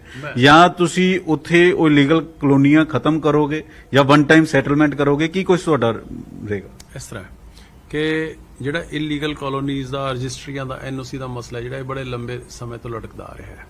ਅਸੀਂ ਇਹਨੂੰ ਪਹਿਲੇ ਦਿਨ ਤੋਂ ਸੁਲਝਾਉਣ ਲੱਗੇ ਹੋਏ ਕੋਸ਼ਿਸ਼ ਕਰ ਰਹੇ ਹਾਂ। ਹੁਣ ਇਹ ਹਾਲਾਤ ਬਣੇ ਕਿਉਂ? ਬਣੇ ਇਸ ਕਰਕੇ ਕਿਉਂਕਿ ਪਿਛਲੀਆਂ ਸਰਕਾਰਾਂ ਦੇ ਜਿਹੜੇ ਮੰਤਰੀ ਸੰਤਰੀ ਸੀਗੇ ਉਹ ਆਪ ਕਾਲੋਨਾਈਜ਼ਰ ਬਣ ਗਏ। ਪਾਲਿਸੀਆਂ ਲੀਗਲ ਕਾਲੋਨੀ ਦੀਆਂ ਇਹੋ ਜਿਹੀਆਂ ਬਣਾ ਦਿੱਤੀਆਂ ਕਿ ਕੋਈ ਬੰਦਾ ਕੱਟ ਹੀ ਨਾ ਸਕੇ। ਲੀਗਲ ਕਾਲੋਨੀ ਦਾ ਰੇਟ ਰੱਖਤਾ 30 ਜਾਂ 35 ਲੱਖ ਰੁਪਏ ਪਰ ਏਕੜ, ਰੈਗੂਲਰਾਈਜੇਸ਼ਨ ਦਾ ਰੱਖਦਾ 2 ਜਾਂ 2.5 ਲੱਖ ਰੁਪਏ ਏਕੜ। ਤੁਸੀਂ ਸਹੀ ਕੰਮ ਕਰਦੇ ਸੀ, ਮੈਂ ਇਲੀਗਲ ਕੰਮ ਕਰਦਾ ਸੀ, ਕਿ ਤੁਸੀਂ ਵੀ ਸੋਚੋਗੇ ਜਦੋਂ ਅਮਨ ਇਲੀਗਲ ਕੰਮ ਕਰਕੇ ਬਚਿਆ ਫਿਰਦਾ, ਇਹ ਵੀ ਆਪਦਾ ਮਾਲ ਵੇਚੀ ਜਾ ਰਿਹਾ ਹੈ, ਇਹ ਵੀ ਪਲਾਟ ਵੇਚੀ ਜਾ ਰਿਹਾ, ਤੇ ਮੈਂ ਕਿਉਂ ਕਰਾਂ? ਹੁਣ ਇਸ ਕਰਕੇ ਵੈਸੇ ਤਾਂ ਜਿਹੜਾ housing and urban development department ਔਰ ਰੇਰਾ ਪਾਪਰਾ ਸਾਰਾ ਕੁਝ ਬਣਿਆ ਹੀ ਇਸ ਕਰਕੇ ਸੀਗਾ ਕਿ ਪਲਾਨਡ ਡਿਵੈਲਪਮੈਂਟ ਹੈ ਜਿਹੜੀ ਉਹ ਦੇ ਸਕੀਏ। ਪਿਛਲੇ ਸਮਿਆਂ ਦੇ ਵਿੱਚ ਨੋਟਾਂ ਔਰ ਵੋਟਾਂ ਲੈਣ ਦੇ ਚੱਕਰ ਦੇ ਵਿੱਚ ਸਰਕਾਰਾਂ ਨੇ ਰੈਗੂਲਰਾਈਜੇਸ਼ਨ ਪਾਲਿਸੀਆਂ 4 ਵਾਰੀ 13 ਚ, ਫਿਰ 15 ਚ, 16 ਚ, 18 ਚ ਲਿਆ ਕੇ ਸਹੀ ਕੰਮ ਵਾਲਿਆਂ ਨੂੰ ਵੀ ਪੁੱਠੇ ਰਾਹ ਪਾ ਦਿੱਤਾ। 14,000 ਕਲੋਨੀਆਂ ਕੱਟੀਆਂ ਜਾ ਚੁੱਕੀਆਂ, ਜਿਹ ਚ ਕਈ ਥਾਵਾਂ ਤੇ ਤਾਂ ਇਹ ਵੀ ਹੈ ਕਿ ਜੇ ਕਿਤੇ ਸਪੋਜ਼ ਕਿਤੇ ਫਾਇਰ ਲੱਗ ਜੇ ਤਾਂ ਫਾਇਰ ਬ੍ਰਿਗੇਡ ਵੀ ਨਹੀਂ ਪਹੁੰਚਦੀ ਹੈਗੀ। ਕਈ ਥਾਵਾਂ ਤੇ ਅੱਜ ਵੀ 2018 ਦੀ ਪਾਲਿਸੀ ਤੋਂ ਬਾਅਦ ਵੀ ਜਿੱਥੇ ਝੋਨੇ ਦਾ ਖੇਤ ਖੜਾ ਹੈ, ਠੀਕ ਹੈ ਜੀ, ਉੱਥੇ ਅੱਜ ਵੀ ਕੁਝ ਨਹੀਂ ਹੈਗਾ, ਅੱਜ ਵੀ ਉੱਥੇ ਖੇਤ ਹੀ ਹੈ। ਸੋ ਇਹਨਾਂ ਦੇ ਉੱਪਰ ਦੇਖੋ, ਮੈਂ ਨਹੀਂ ਕਹਿੰਦਾ ਕਿ ਸਾਰਿਆਂ ਨੇ ਗਲਤ ਕੰਮ ਕੀਤਾ ਹੈ, ਕਰਵਾਇਆ, ਮਾਹੌਲ ਬਣਾਇਆ ਸਰਕਾਰਾਂ ਨੇ। ਜੇ ਉਹਦੀ ਰੋਕਿਆ ਜਾਂਦਾ ਤੇ ਮਾਹੌਲ ਨਾ ਬਣਦਾ। ਇਹ ਇਸ ਪਾਸੇ ਪ੍ਰਮੋਟ ਕਰਦੇ ਰਹੇ। ਹਾਊਸਿੰਗ ਡਿਪਾਰਟਮੈਂਟ ਨੇ ਆਪ ਬਹੁਤੀਆਂ ਆਪਦੇ ਸਿਰਫ ਔਰ ਸਿਰਫ ਮੁਹੱਲੀ ਹੋ ਗਿਆ, ਲੁਧਿਆਣਾ ਹੋ ਗਿਆ, ਵੱਡੇ ਵੱਡੇ ਸ਼ਹਿਰ ਨੇ ਉੱਥੇ ਕੱਟਦੇ। ਟੀਅਰ 2 ਟੀਅਰ 3 ਸਿਟੀ ਦੇ ਵਿੱਚ, ਲੈਵਲ 2 ਲੈਵਲ 3 ਦੇ ਵਿੱਚ ਪਹੁੰਚੀ ਨਹੀਂ ਹੈਗੇ। ਹੁਣ ਜਿਸ ਦਿਨ ਦੀ ਸਾਡੀ ਸਰਕਾਰ ਬਣੀ ਹੈ, ਮਾਨ ਸਾਹਿਬ ਦਾ ਬੜਾ ਕਲੀਅਰ ਸੀਗਾ ਕਿ ਹਾਊਸਿੰਗ ਦੀਆਂ ਆਪਣੀਆਂ ਪੂਡਾ ਦੀਆਂ ਆਪਣੀਆਂ ਕਲੋਨੀਆਂ ਨੇ ਜਿਹੜੀਆਂ, ਉਹ ਛੋਟੇ ਸ਼ਹਿਰਾਂ ਤੇ ਕਸਬਿਆਂ 'ਚ ਵੀ ਜਾਣੀਆਂ ਚਾਹੀਦੀਆਂ ਨੇ। ਇਹਨਾਂ 5-6 ਮਹੀਨਿਆਂ ਦੇ ਵਿੱਚ ਅਸੀਂ 15 ਥਾਵਾਂ ਦੇ ਉੱਪਰ, ਛੋਟੇ ਵੱਡੇ ਸ਼ਹਿਰਾਂ ਦੇ ਉੱਪਰ ਆਪਦੀਆਂ ਕਾਲੋਨੀ ਨੇ ਜਿਹੜੀਆਂ ਉਹ ਡਿਵੈਲਪ ਕਰ ਰਹੇ ਹਾਂ। ਅਫੋਰਡੇਬਲ ਹਾਊਸਿੰਗ ਦੀ ਪਾਲਿਸੀ ਹੈ ਜਿਹੜੀ ਉਹ ਲਿਆਂਦੀ ਕਿ ਜਿਹ 'ਚ ਸਹੀ ਮਾਇਨੇ 'ਚ ਅਫੋਰਡੇਬਲ, ਸਸਤਾ, ਰੀਜ਼ਨੇਬਲ ਪ੍ਰਾਈਸ ਦੇ ਉੱਪਰ ਘਰ ਹੈ ਜਿਹੜਾ ਉਹ ਲੋਕਾਂ ਨੂੰ ਮਿਲਣਾ ਸ਼ੁਰੂ ਹੋਊਗਾ। ਜਿਹੜਾ ਪਿਛਲਾ ਇਹ ਗੰਦ ਪਾ ਕੇ ਗਏ ਨੇ ਨਾ ਜੀ, ਉਹੀ ਝਾੜੂ ਨਾਲ ਅਸੀਂ ਸਾਫ਼ ਕਰਨ ਲੱਗੇ ਹੋਏ ਹਾਂ। ਹੁਣ ਉਹਨੂੰ ਠੀਕ ਕਰਨ ਦੇ ਵਿੱਚ, ਦਰੁਸਤ ਕਰਨ ਦੇ ਵਿੱਚ ਆਨਲਾਈਨ ਪੋਰਟਲ ਅਸੀਂ ਪਿਛਲੇ ਸਮੇਂ 'ਚ ਜਾਰੀ ਕਰਤਾ ਸੀਗਾ, ਜਿਹਦੇ ਵਿੱਚ ਤੁਸੀਂ ਆਨਲਾਈਨ ਕੁਝ ਡਾਕੂਮੈਂਟ ਸ਼ੋਅ ਕਰਕੇ ਆਨਲਾਈਨ ਅਪਲਾਈ ਕਰੋ। 15 ਦਿਨ ਤੁਹਾਨੂੰ ਐਨਓਸੀ ਮਿਲ ਜੂਗਾ, ਤੁਹਾਡੀ ਰਜਿਸਟਰੀ ਹੋ ਜੂਗੀ। ਥੋੜੇ ਦਿਨ ਪਹਿਲਾਂ 20 ਦਿਨ ਪਹਿਲਾਂ ਅਸੀਂ ਤਕਰੀਬਨ 5800 ਪਿੰਡ ਹੈ ਜਿਹੜਾ ਉਹ ਨੋਟੀਫਾਈ ਕਰਤਾ ਵੀ ਜਿੱਥੇ ਐਨਓਸੀ ਦੀ ਲੋੜ ਨਹੀਂ ਹੈਗੀ, ਵੀ ਜਿੱਥੇ ਹਜੇ ਤੱਕ ਕੋਈ ਕਲੋਨਾਈਜੇਸ਼ਨ ਹੋਈ ਨਹੀਂ ਹੈਗੀ ਜਾਂ ਨਾ ਹੀ ਕੋਈ ਚਾਂਸ ਹੈ। ਦੂਰ ਦਰਾਡੇ ਦੇ ਜਿਹੜੇ ਪਿੰਡ ਨੇ, ਜਿਹੜੇ ਬਾਕੀ ਥਾਵਾਂ ਦੇ ਨੇ ਨਾ ਜੀ, ਉਹਦੇ ਉੱਪਰ ਤਾਂ ਸਾਨੂੰ ਲੋਕਾਂ ਦਾ ਧਿਆਨ ਰੱਖਣਾ ਪਊਗਾ। ਜਿਹੜੇ 2 ਨੰਬਰ ਦਾ ਕੋਈ ਬਿਲਡਰ ਕੰਮ ਗਲਤ ਕਰ ਗਏ ਉਹਨਾਂ ਦੇ ਉੱਪਰ ਸਖਤੀ ਕਰਨੀ ਪੈਣੀ ਹੈ, ਔਰ ਅੱਗੇ ਵਾਸਤੇ ਲੋਕਾਂ ਨੂੰ ਵੀ ਧਿਆਨ ਰੱਖਣਾ ਪਊਗਾ ਕਿ ਇਲੀਗਲ ਕਲੋਨੀ ਦੇ ਵਿੱਚ ਨੰਬਰ 1 ਤਾਂ ਅਸੀਂ ਉਹਨੂੰ ਕੱਟੀ ਨਹੀਂ ਜਾਣ ਦੇਣੀ ਹੈਗੀ। ਜੇ ਕੋਈ ਕੱਟੂਗਾ ਤਾਂ ਪੂਰੀ ਸਖਤੀ ਕਰਾਂਗੇ। ਲੇਕਿਨ ਜਿਹੜੀ ਹੁਣ ਕੱਟੀਆਂ ਹੋਈਆਂ ਉਸ ਨੂੰ ਲੈ ਕੇ ਕੀ ਕਰੋਗੇ? ਇਸੇ ਉੱਪਰ ਤਾਂ ਵਿਚਾਰ ਚਰਚਾ ਜਿਹੜੀ ਚੱਲ ਰਹੀ ਹੈ, ਇਸੇ ਉੱਪਰ ਬ੍ਰੇਨਸਟਾਰਮਿੰਗ ਚੱਲ ਰਹੀ ਹੈ। ਹੁਣ ਇੱਕ ਪਾਸੇ ਇਹ ਵੀ ਜੇ ਇਹ ਬੰਦ ਹੋਇਆ, ਐਨਓਸੀ ਵਾਲਾ ਕੰਮ ਬੰਦ ਹੋਇਆ, ਰਜਿਸਟਰੀ ਵਾਲਾ ਕੰਮ ਇਸ ਕਰਕੇ ਬੰਦ ਹੋਇਆ ਕਿਉਂਕਿ ਹਾਈ ਕੋਰਟ ਨੇ ਸਰਕਾਰ ਦੀ ਖਿਚਾਈ ਕੀਤੀ ਕਿ ਇੱਕ ਪਾਸੇ ਤੁਸੀਂ ਪਾਪਰਾ ਐਕਟ ਬਣਾ ਰੱਖਿਆ ਹੈ ਜਿਹੜਾ ਕਿ ਸਾਰੇ ਦੇ ਸਾਰੇ ਕਾਨੂੰਨਾਂ ਨੂੰ ਰੈਗੂਲੇਟ ਕਰੂਗਾ ਰੀਅਲ ਏਸਟੇਟ ਨੂੰ। ਦੂਜੇ ਪਾਸੇ ਤੁਸੀਂ ਹਰ ਦੂਜੇ ਸਾਲ ਜਦੋਂ ਤੁਹਾਨੂੰ ਲੋੜ ਹੁੰਦੀ ਹੈ ਤੁਸੀਂ ਰੈਗੂਲਰਾਈਜੇਸ਼ਨ ਪਾਲਿਸੀ ਲਿਆਉਂਦੇ ਹੋ ਤੇ ਪਾਪਰਾ ਐਕਟ ਦੀਆਂ ਧੱਜੀਆਂ ਉਡਾ ਦਿੰਦੇ ਹੋ ਵੀ ਜੇ ਤੁਸੀਂ ਕਾਨੂੰਨ ਨੂੰ ਮੰਨਣਾ ਹੀ ਨਹੀਂ ਤੇ ਰੱਖਿਆ ਕਿਉਂ ਹੈ। ਸੋ ਇਸ ਕਰਕੇ ਸਾਨੂੰ ਕਾਨੂੰਨੀ ਪੱਖ ਵੀ ਧਿਆਨ 'ਚ ਰੱਖਣਾ ਪਊਗਾ, ਸਾਨੂੰ ਲੀਗਲ ਔਰ ਐਡਮਿਨਿਸਟ੍ਰੇਟਿਵ ਪੱਖ ਹੈ ਜਿਹੜਾ ਕੀ ਹੋ ਸਕਦਾ ਕੀ ਨਹੀਂ ਹੋ ਸਕਦਾ ਉਹ ਵੀ ਧਿਆਨ 'ਚ ਰੱਖਣਾ ਪਊਗਾ, ਤੇ ਲੋਕਾਂ ਦੀਆਂ ਜੈਨੂਇਨ ਲੋਕਾਂ ਦੀਆਂ ਡਿਮਾਂਡਸ ਤੇ ਮੰਗਾਂ ਕੀ ਨੇ ਉਹਨੂੰ ਵੀ ਧਿਆਨ 'ਚ ਰੱਖਣਾ ਪਊਗਾ। ਐ ਨਹੀਂ ਹੋ ਸਕਦਾ ਹੈਗਾ ਵੀ ਅਸੀਂ ਸਾਰੇ ਨੱਕੇ ਜ਼ਿਆਦਾ ਖੋਲ ਦਈਏ ਵੀ ਜੋ ਮਰਜ਼ੀ ਜਿੱਥੇ ਮਰਜ਼ੀ ਕੱਟੀ ਜਾਵੇ। ਐ ਤਾਂ ਫਿਰ ਹੈਫੈਜ਼ਰਡ ਡਿਵੈਲਪਮੈਂਟ ਇੰਨੀ ਹੋ ਜੂਗੀ ਵੀ ਲੋਕਾਂ ਨੂੰ ਨਾ ਸੀਵਰੇਜ ਮਿਲਣਾ ਨਾ ਸੜਕਾਂ ਮਿਲਣੀਆਂ। ਅੱਜ ਵੀ ਕਿੰਨੀਆਂ ਥਾਵਾਂ ਦੇ ਉੱਪਰ ਕਲੋਨੀ 'ਚ ਪਲਾਟ ਲੈ ਲਿਆ ਜੀ, ਸਿੱਧਾ ਜ਼ਿਮੀਦਾਰ ਤੋਂ ਨਾਮ ਅਗਲੇ ਦੇ ਰਜਿਸਟਰੀ ਕਰਾਤੀ, ਨਾ ਉੱਥੇ ਸੜਕ ਹੈ ਨਾ ਉੱਥੇ ਸੀਵਰੇਜ ਹੈ ਨਾ ਉੱਥੇ ਇਲੀਗਲ street light ਹੈ। ਕਲੋਨੀਆਂ ਤੋੜਨ ਤੇ ਤਾਂ ਨਹੀਂ ਕੋਈ ਵਿਚਾਰ ਹੋ ਰਿਹਾ? ਦੇਖੋ ਜੀ ਇਹਦੇ ਬਾਰੇ ਤਾਂ ਮੈਂ ਜੀ ਤੁਹਾਨੂੰ ਨਾ ਹਾਂ 'ਚ ਨਾ ਨਾ 'ਚ ਮੈਂ ਕੁਝ ਨਹੀਂ ਕਹਿ ਸਕਦਾ ਹੈਗਾ। ਇਹਦੇ ਬਾਰੇ ਹਰੇਕ ਐਂਗਲ ਤੋਂ, ਕਿਉਂਕਿ ਸਾਡੇ ਏਰੀਆ 'ਚ ਫਿਰ ਵੀ ਘੱਟ ਹੈ, ਇਹ ਲੋਕਲ ਕਮੇਟੀਆਂ ਦੇ ਵਿੱਚ ਇਹ ਜ਼ਿਆਦਾ ਮੈਸਅਪ ਹੋਇਆ ਹੈ। ਲੋਕਲ ਮਿਊਨਿਸਪਲ ਕਮੇਟੀਆਂ ਨੇ ਛੋਟੇ ਕਸਬਿਆਂ ਦੇ ਵਿੱਚ ਇਹ ਲੋਕਲ ਗਵਰਨਮੈਂਟ ਦੇ ਵਿੱਚ ਜ਼ਿਆਦਾ ਦਿੱਕਤਾਂ ਆ ਰਹੀਆਂ ਨੇ। ਇਹ ਤਾਂ ਸਾਡੇ ਦੋਨੋਂ ਤਿੰਨੇ ਮਹਿਕਮੇ ਸੀਐਮ ਸਾਹਿਬ ਦੇ ਨਾਲ ਵਿਚਾਰ ਚਰਚਾ ਸਾਡੀ ਚੱਲ ਰਹੀ ਹੈ। ਦੇਖੋ ਹੁਣ ਆਉਣ ਵਾਲੇ ਦਿਨਾਂ ਕਿਉਂਕਿ ਜਲੰਧਰ 'ਚ ਇੱਕ ਕਲੋਨੀ ਤੋੜੀ, ਉੱਥੇ ਬੜਾ ਰੋਲਾ ਪੈ ਗਿਆ, ਉੱਥੇ ਬਹੁਤ ਸਾਰੇ ਪ੍ਰੋਟੈਸਟ ਹੋ ਗਏ। ਲਤੀਫਪੁਰਾ ਦੇਖੋ, ਲਤੀਫਪੁਰਾ ਦੀ ਜਿਹੜੀ ਗੱਲ ਹੈ ਉੱਥੇ ਜੋ ਹੋਇਆ, ਮੈਂ ਵੀ ਮੈਨੂੰ ਕੀ ਹਰੇਕ ਵਿਅਕਤੀ ਨੂੰ, ਤੁਹਾਨੂੰ ਵੀ, ਆਪਾਂ ਨੂੰ ਸਾਰਿਆਂ ਨੂੰ ਐਜ਼ ਏ ਹਿਊਮਨ ਬੀਇੰਗ ਆਪਾਂ ਨੂੰ ਸਾਰਿਆਂ ਨੂੰ ਬਹੁਤ ਵੱਡੇ ਪੱਧਰ ਦੇ ਉੱਪਰ ਖੇਦ ਹੈ। ਕਿਸੇ ਨਾਲ ਵੀ ਹੋਵੇ ਤਾਂ ਮਨ ਦੁਖਦਾ ਹੈ, ਪਰ ਉਹਦੇ 'ਚ ਜੇ ਆਪਾਂ ਕਹੀਏ ਵੀ ਅਣਗਹਿਲੀ ਕਿਹਦੀ ਸੀਗੀ, ਉਹ ਪਿਛਲੀਆਂ ਸਰਕਾਰਾਂ ਦੀ ਸੀਗੀ। ਇੰਨੇ ਲੰਬੇ ਸਮੇਂ ਤੋਂ ਕੇਸ ਚੱਲਦਾ ਆ ਰਿਹਾ ਹੈ, ਲੋਅਰ ਕੋਰਟ ਤੋਂ ਲੈ ਕੇ ਹਾਈ ਕੋਰਟ, ਸੁਪਰੀਮ ਕੋਰਟ ਤੱਕ ਸਾਰੀਆਂ ਜਗ੍ਹਾਵਾਂ ਤੋਂ ਉਹ ਹਾਰ ਚੁੱਕੇ ਨੇ, ਠੀਕ ਹੈ ਨਾ। ਉਹਦੇ 'ਚ ਕਿਸੇ ਨਾਲ ਵੀ ਇਹ ਹੋਊਗਾ, ਦਿਲ ਰੋਂਦਾ, ਦਿਲ 'ਚ ਖੂਨ ਦੇ ਹੰਝੂ ਨੇ ਜਿਹੜੇ ਉਹ ਨਿਕਲਦੇ ਨੇ। ਲੇਕਿਨ ਬਲੇਮ ਸਾਰਾ ਤੁਹਾਡੀ ਸਰਕਾਰ ਦੇ ਉੱਤੇ ਨਹੀਂ, ਦੇਖੋ ਜੀ ਬਲੇਮ ਤਾਂ ਹੁਣ ਜੇ ਕੋਈ ਉਹੀ ਲਈ ਚੱਲੇ ਤਾਂ ਉਹਦਾ ਦੱਸੋ ਅਸੀਂ ਕੀ ਕਰ ਸਕਦੇ ਹਾਂ, ਪਰ ਐਕਚੁਅਲ ਦੇ ਵਿੱਚ ਤਾਂ ਲੋਕਲ ਇੰਪਰੂਵਮੈਂਟ ਟਰਸਟ ਨੇ, ਔਰ ਪਿਛਲੀਆਂ ਸਰਕਾਰਾਂ ਦੇ ਵਿੱਚ ਉਹਨਾਂ ਨੇ ਕੇਸ ਕਿਉਂ ਨਾ ਪ੍ਰੋਪਰਲੀ ਫੋਲੋ ਕੀਤਾ ਜੀ, ਸਮਝਾਓ ਮੈਨੂੰ। ਇੰਨੇ ਸਾਲਾਂ ਦੇ ਰਹਿ ਰਹੇ ਨੇ, ਉਹਨਾਂ ਕੋਲ ਰਿਕਾਰਡ ਹੈਗਾ ਚਾਹੇ ਨਹੀਂ ਹੈਗਾ, ਤੁਸੀਂ ਦੇ should have followed up in the court. ਜੇ ਕੋਰਟ ਦੇ ਵਿੱਚ, ਮੇਰੀ ਗੱਲ ਸੁਣੋ ਇੱਕ ਮਿੰਟ, ਜੇ ਸਰਕਾਰ ਚਾਹੇ ਤਾਂ ਕੀ ਨਹੀਂ ਕਰ ਸਕਦੀ ਹੈਗੀ। ਸਰਕਾਰ ਜੇ ਉਦੋਂ ਕੇਸ ਚੱਲਦਾ, ਹੁਣ ਤਾਂ ਫੈਸਲਾ ਆ ਗਿਆ, ਹੁਣ ਤਾਂ ਨੁਕਸਾਨ ਹੋ ਗਿਆ ਅਗਲਿਆਂ ਦਾ, ਜੇ ਉਹਦੀ 19 ਥਾਂ ਜਿੰਨੀ ਉਹਨਾਂ ਦੀ ਸੀਗੀ, ਜੇ ਕੋਈ ਨਾ ਕੋਈ ਪਾਲਿਸੀ ਲਿਆ ਕੇ ਉਰੇ ਆਪਦਿਆਂ ਨੂੰ ਤੇ ਆਪਦੇ ਚਹੇਤਿਆਂ ਨੂੰ, ਪਿਛਲੀਆਂ ਸਰਕਾਰਾਂ ਉਹਨਾਂ ਨੂੰ ਫਾਇਦਾ ਦੇਣ ਦੇ ਲਈ ਮਿੰਟ 'ਚ ਕਾਨੂੰਨ ਲਿਆਉਂਦੇ ਸੀਗੇ ਵਿਧਾਨ ਸਭਾ ਦੇ ਵਿੱਚ ਤੇ ਕੈਬਨਿਟ ਦੇ ਵਿੱਚ, ਉਹਨਾਂ ਲੋਕਾਂ ਨੂੰ 19 ਥਾਂ ਦੇਣ ਵਾਸਤੇ ਇਹਨਾਂ ਤੋਂ ਕਾਨੂੰਨ ਨਾ ਲਿਆਂਦਾ ਗਿਆ, ਨਾ ਕਾਂਗਰਸੀਆਂ ਤੋਂ ਨਾ ਅਕਾਲੀਆਂ ਤੋਂ। ਇਹਨਾਂ ਨੂੰ ਕਿਤੇ ਹੋਰ ਘਰ ਦਿਓਗੇ ਜਾਂ ਉੱਥੇ ਬਣਨਗੇ? ਕਿ ਇਹਦੇ ਉੱਪਰ ਮੋਨੀਟਰਿੰਗ ਹੈ ਜਿਹੜੀ ਉਹ ਸੀਐਮ ਸਾਹਿਬ ਖੁਦ ਆਪ ਕਰ ਰਹੇ ਨੇ। ਡੈਫੀਨੇਟਲੀ ਹਿਊਮੈਨਿਟੇਰੀਅਨ ਬੇਸਿਸ ਦੇ ਉੱਪਰ ਜੋ ਵੀ ਬੈਸਟ ਪੋਸੀਬਲ ਹੋ ਸਕਦਾ ਹੈ ਐਜ਼ ਏ ਗਵਰਨਮੈਂਟ ਉਹ ਜ਼ਰੂਰ ਕੀਤਾ ਜਾਊਗਾ। ਪਰ ਮੇਰਾ ਸਵਾਲ ਇਹ ਹੈ,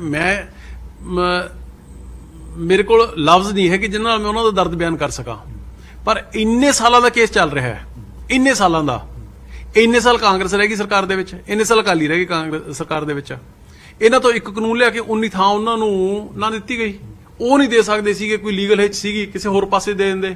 ਹਜ਼ਾਰਾਂ ਏਕੜ ਇਹਨਾਂ ਦੇ ਚਹੇਤਿਆਂ ਨੇ ਸ਼ਾਮਲਾਟਾਂ ਨੱਪ ਲੀਆਂ, ਦੱਬ ਲੀਆਂ, ਤੇ ਉਹਨਾਂ ਵਿਚਾਰੇ ਗਰੀਬਾਂ ਨੂੰ ਭੋਰਾ ਨਾ ਦਿੱਤੀ ਗਈ ਇਹਨਾਂ ਤੋਂ। ਸੋ ਇਸ ਕਰਕੇ ਮੇਰੇ ਹਿਸਾਬ ਨਾਲ, ਮੇਰੇ ਮੁਤਾਬਕ ਜੋ ਹੋਇਆ ਬਹੁਤ ਦੁਖਦਾਇਕ ਹੋਇਆ, ਪਰ ਸਿਰਫ ਔਰ ਸਿਰਫ ਬਿਨਾਂ ਗੱਲ ਤੋਂ ਸਾਨੂੰ ਭੰਡੀ ਜਾਣਾ, ਇਹ ਸਾਨੂੰ ਭੰਡਣ ਨਾਲ ਮਸਲਾ ਹੱਲ ਥੋੜ੍ਹਾ। ਕਈ ਥਾਈਂ ਰਜਿਸਟਰੀਆਂ ਬੰਦ ਹੋਣ ਦੀ ਬੜੀ ਖਬਰ ਆ ਰਹੀ, ਕਹਿੰਦੇ ਕਿ ਰਜਿਸਟਰੀਆਂ ਨਹੀਂ ਹੋ ਰਹੀਆਂ, ਉਸ ਬਾਬਤ ਕਿਉਂਕਿ ਤੁਹਾਡਾ ਮਹਿਕਮਾ ਵੀ ਹੈ, ਜਿੰਪਾ ਸਾਹਿਬ ਵੀ ਨੇ, ਨਿੱਜਰ ਸਾਹਿਬ ਵੀ ਨੇ, ਇਹ ਰਜਿਸਟਰੀਆਂ ਨੂੰ ਲੈ ਕੇ ਕਦੋਂ ਤੱਕ ਰੇੜਕਾ ਇਹ ਸਾਰਾ? ਇਹ ਜਿਹੜਾ ਮੈਂ ਤੁਹਾਨੂੰ ਦੱਸਿਆ ਨਹੀਂ, ਜਿਹੜੀਆਂ ਰਜਿਸਟਰੀਆਂ ਖੁੱਲੀਆਂ ਨੇ, ਉਹ ਜਿਹੜਾ ਅਸੀਂ ਪੋਰਟਲ ਖੋਲ੍ਹਿਆ ਸੀਗਾ, ਉਹਦੇ ਵਿੱਚ ਤੁਸੀਂ ਆਪਦੇ ਡਾਕੂਮੈਂਟ ਸ਼ੋਅ ਕਰੋ ਤੇ ਤੁਹਾਨੂੰ 15 ਦਿਨਾਂ ਦੇ ਵਿੱਚ ਐਨਓਸੀ ਮਿਲ ਜੂਗਾ, ਰਜਿਸਟਰੀ ਹੋ ਜੂਗੀ। 5800 ਪਿੰਡ ਜਿਹੜਾ ਕਿਹਾ ਹੈ, ਅਸੀਂ ਐਨਓਸੀ ਤੋਂ ਐਗਜ਼ੈਂਪਟ ਕੀਤਾ ਹੈ, ਉੱਥੇ ਰਜਿਸਟਰੀ ਕਰਾਉਣ ਲਈ ਐਨਓਸੀ ਦੀ ਲੋੜ ਹੀ ਨਹੀਂ ਹੈਗੀ। ਜਿਹੜੇ ਨਹੀਂ ਐਗਜ਼ੈਂਪਟ ਕੀਤੇ ਹੈਗੇ ਉਹ ਉਹੀ ਪਿੰਡ ਨੇ ਜਿੱਥੇ ਇਲੀਗਲ ਕਲੋਨਾਈਜੇਸ਼ਨ ਹੋ ਚੁੱਕੀ ਜਾਂ ਹੋ ਰਹੀ ਹੈ ਜਾਂ ਹੋਣ ਦੇ ਕੋਈ ਚਾਂਸਸ ਨੇ, ਉਹਨਾਂ ਨੂੰ ਅਸੀਂ ਬਾਹਰ ਕੀਤਾ ਹੋਇਆ। ਉਹਦੇ ਉੱਪਰ ਵੀ ਵਿਚਾਰ ਵਿਮਰਸ਼ ਜਿਹੜਾ ਸਰਕਾਰ ਪੱਧਰ ਤੇ ਚੱਲ ਰਿਹਾ। ਆਨਲਾਈਨ ਵੈਬਸਾਈਟ ਤੇ ਜਾ ਕੇ ਡਾਕੂਮੈਂਟ ਦਿਖਾ ਕੇ ਰਜਿਸਟਰੀ ਜਿਹੜੀ ਉਹ ਕਰਵਾ ਸਕਦੇ। ਬਿਲਕੁਲ ਬਿਲਕੁਲ ਕਰਾ ਸਕਦੇ ਹੋ। ਆਨਲਾਈਨ ਪੋਰਟਲ ਸਾਡਾ ਚੱਲ ਰਿਹਾ ਹੈ। ਪਹਿਲਾਂ 21 ਦਿਨ ਸੀਗਾ, ਉਦੋਂ ਬਾਅਦ ਫਿਰ 15 ਦਿਨ ਕੀਤਾ, ਨਾਲ ਇੱਕ ਤਤਕਾਲ ਦੀ ਫੈਸਿਲਿਟੀ ਆਪਣਾ ਉਹਦੇ ਚ ਅਸੀਂ ਪ੍ਰੋਵਾਈਡ ਕੀਤੀ। ਉਹ ਉਸ ਸਮੇਂ ਜਿਹੜਾ ਦਾ ਜਿੰਨਾ ਪਿਛਲਾ ਪੀਰੀਅਡ ਹੈਗਾ ਉਹ ਤੁਸੀਂ ਆਨਲਾਈਨ ਅਪਲਾਈ ਕਰੋ ਤੇ ਐਨਓਸੀ ਇਸ਼ੂ ਹੋ ਜਾਊਗਾ ਤੁਹਾਨੂੰ। ਇਹ ਕਹਿੰਦੇ ਕਿ ਪ੍ਰੋਜੈਕਟ ਚਰਚਾ ਚੱਲ ਰਹੀ, ਤੁਹਾਡੇ ਮਹਿਕਮੇ ਤੋਂ ਜਾਣਕਾਰੀ ਮਿਲੀ ਸੀ ਕਿ ਲੁਧਿਆਣਾ, ਜਲੰਧਰ, ਅੰਮ੍ਰਿਤਸਰ ਸਰਕਾਰ ਇਹ ਵਿਚਾਰ ਕਰ ਰਹੀ ਹੈ ਕਿ ਇੱਥੇ ਮੈਟਰੋ ਸ਼ੁਰੂ ਕੀਤੀ ਜਾਵੇ ਕਿਉਂਕਿ ਇੱਥੇ ਪੋਪੂਲੇਸ਼ਨ ਬਹੁਤ ਜ਼ਿਆਦਾ ਹੈ। ਇਸ ਨੂੰ ਲੈ ਕੇ ਇਸ ਵੇਲੇ ਚਰਚਾ ਚੱਲੀ ਜਾ ਰਹੀ ਹੈ। ਉਹ ਕੀ ਹੈ ਪੂਰਾ ਪ੍ਰੋਜੈਕਟ? ਦੇਖੋ, ਇਸ ਤਰ੍ਹਾਂ ਕਿ ਸੀਐਮ ਭਗਵੰਤ ਮਾਨ ਜੀ ਦੀ ਬੜੀ ਵਿਜ਼ਨਰੀ ਸੋਚ ਦੇ ਮੁਤਾਬਕ ਉਹਨਾਂ ਦੀ ਆਪਦੀ ਇੱਛਾ ਹੈ ਕਿ ਲੋਕਾਂ ਨੂੰ ਬੈਸਟ ਪੋਸੀਬਲ ਟਰਾਂਸਪੋਰਟੇਸ਼ਨ ਫੈਸਿਲਿਟੀਜ਼ ਨੇ ਜਿਹੜੀਆਂ ਉਹ ਪ੍ਰੋਵਾਈਡ ਕੀਤੀਆਂ ਜਾਣ।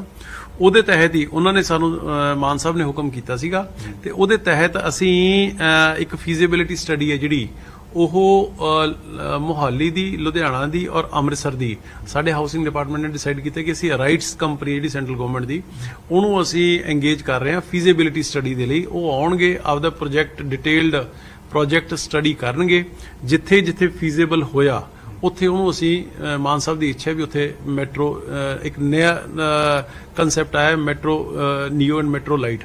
ਉਹ ਛੋਟੀ ਆਪਣਾ ਟ੍ਰੇਨ ਹੁੰਦੀ ਹੈ, ਉਹਦੇ ਨਾਲ ਜਿਵੇਂ ਗੁੜਗਾਉਂ ਚ ਰੈਪਿਡ ਮੈਟਰੋ ਹੈ, ਵੱਡੀ ਮੈਟਰੋ ਨਾਲੋਂ ਛੋਟੀ ਹੈ। ਹਾਂ, ਉਹਦੇ ਉੱਪਰ ਸਾਡਾ ਹੋਮਵਰਕ ਹੈ ਜਿਹੜਾ ਉਹ ਚੱਲ ਰਿਹਾ ਹੈ। ਕੋਈ ਟਾਰਗੇਟ ਰੱਖਿਆ ਕਿ ਇਦੋਂ ਤੱਕ ਮੈਟਰੋ ਜਿਹੜੀ ਹੈ ਉਹ ਚੱਲ ਸਕਦੀ ਹੈ ਜਾਂ ਕਿ 2028 ਤੱਕ, 2025 ਤੱਕ ਜਾਂ 2032 ਤੱਕ ਹੀ? ਇਹ ਸਾਰੀ ਚੀਜ਼ਾਂ ਕਪਾਹੀ ਸਾਹਿਬ ਜਿਹੜੀ ਉਹ ਪ੍ਰੋਜੈਕਟ ਸਟੱਡੀ ਹੋਣੀ ਹੈ ਨਾ ਜੀ, ਫੀਜ਼ੀਬਿਲਿਟੀ ਸਟੱਡੀ ਹੋਣੀ ਹੈ, ਇਹ ਉਹਦਾ ਪਾਰਟ ਹੋਏਗਾ। ਮੈਂ ਕੋਈ ਐਕਸਪਰਟ ਨਹੀਂ ਹਾਂ ਇਸ ਦੇ ਵਿੱਚ। ਜਿਵੇਂ ਜਿਵੇਂ ਉਹ ਦੱਸਣਗੇ, ਜਿਵੇਂ ਉਹ ਗਾਈਡ ਕਰਨਗੇ, ਉਹਦੇ ਮੁਤਾਬਕ ਸਰਕਾਰ ਕੰਮ ਕਰੂਗੀ। ਇਹ ਕਿਹੜੇ ਸ਼ਹਿਰਾਂ 'ਚ ਇੱਕ ਵਾਰ, ਕਿਉਂਕਿ ਉਹ ਲੋਕ ਬੜੇ ਉਤਸ਼ਾਹਤ ਹੋਣਗੇ ਕਿਉਂਕਿ ਦਿੱਲੀ 'ਚ ਤਾਂ ਉਹਨਾਂ ਨੇ ਮੈਟਰੋ ਦੇਖੀ, ਮੁੰਬਈ 'ਚ ਤਾਂ ਦੇਖੀ, ਪੰਜਾਬ 'ਚ ਅਗਰ ਮੈਟਰੋ ਚੱਲਦੀ ਤਾਂ ਇੱਕ ਨਵੀਂ ਚੀਜ਼ ਹੈ। ਮੁਹਾਲੀ, ਲੁਧਿਆਣਾ ਤੇ ਅੰਮ੍ਰਿਤਸਰ। ਲੁਧਿਆਣਾ ਕਿਉਂਕਿ ਮੁਹਾਲੀ ਸਾਡੇ ਪੰਜਾਬ ਦੀ ਸ਼ੋਕੇਸ ਵਿੰਡੋ ਹੈ, ਠੀਕ ਹੈ ਜੀ। ਇੱਥੇ ਇਨਵੈਸਟਰ ਜਿੰਨਾ ਆਉਣਾ ਇੱਥੇ ਆਉਣਾ, ਰੀਅਲ ਏਸਟੇਟ ਇੱਥੇ ਸਭ ਤੋਂ ਵੱਧ ਬੂਮਿੰਗ ਹੈ ਔਰ ਮਾਡਰਨ ਡੇ ਲਾਈਫ ਦੀਆਂ ਨੀਡਸ ਨੂੰ ਕੇਟਰ ਕਰਦਾ ਹੈ। Ludhiana over crowded, over congested ਹੋਇਆ ਪਿਆ, ਸੜਕਾਂ ਦੇ ਉੱਪਰ ਚੱਲਣ ਨੂੰ, ਤੁਰਨ ਨੂੰ ਥਾਂ ਨਹੀਂ ਹੈਗੀ, ਉੱਥੇ ਲੋੜ ਹੈ।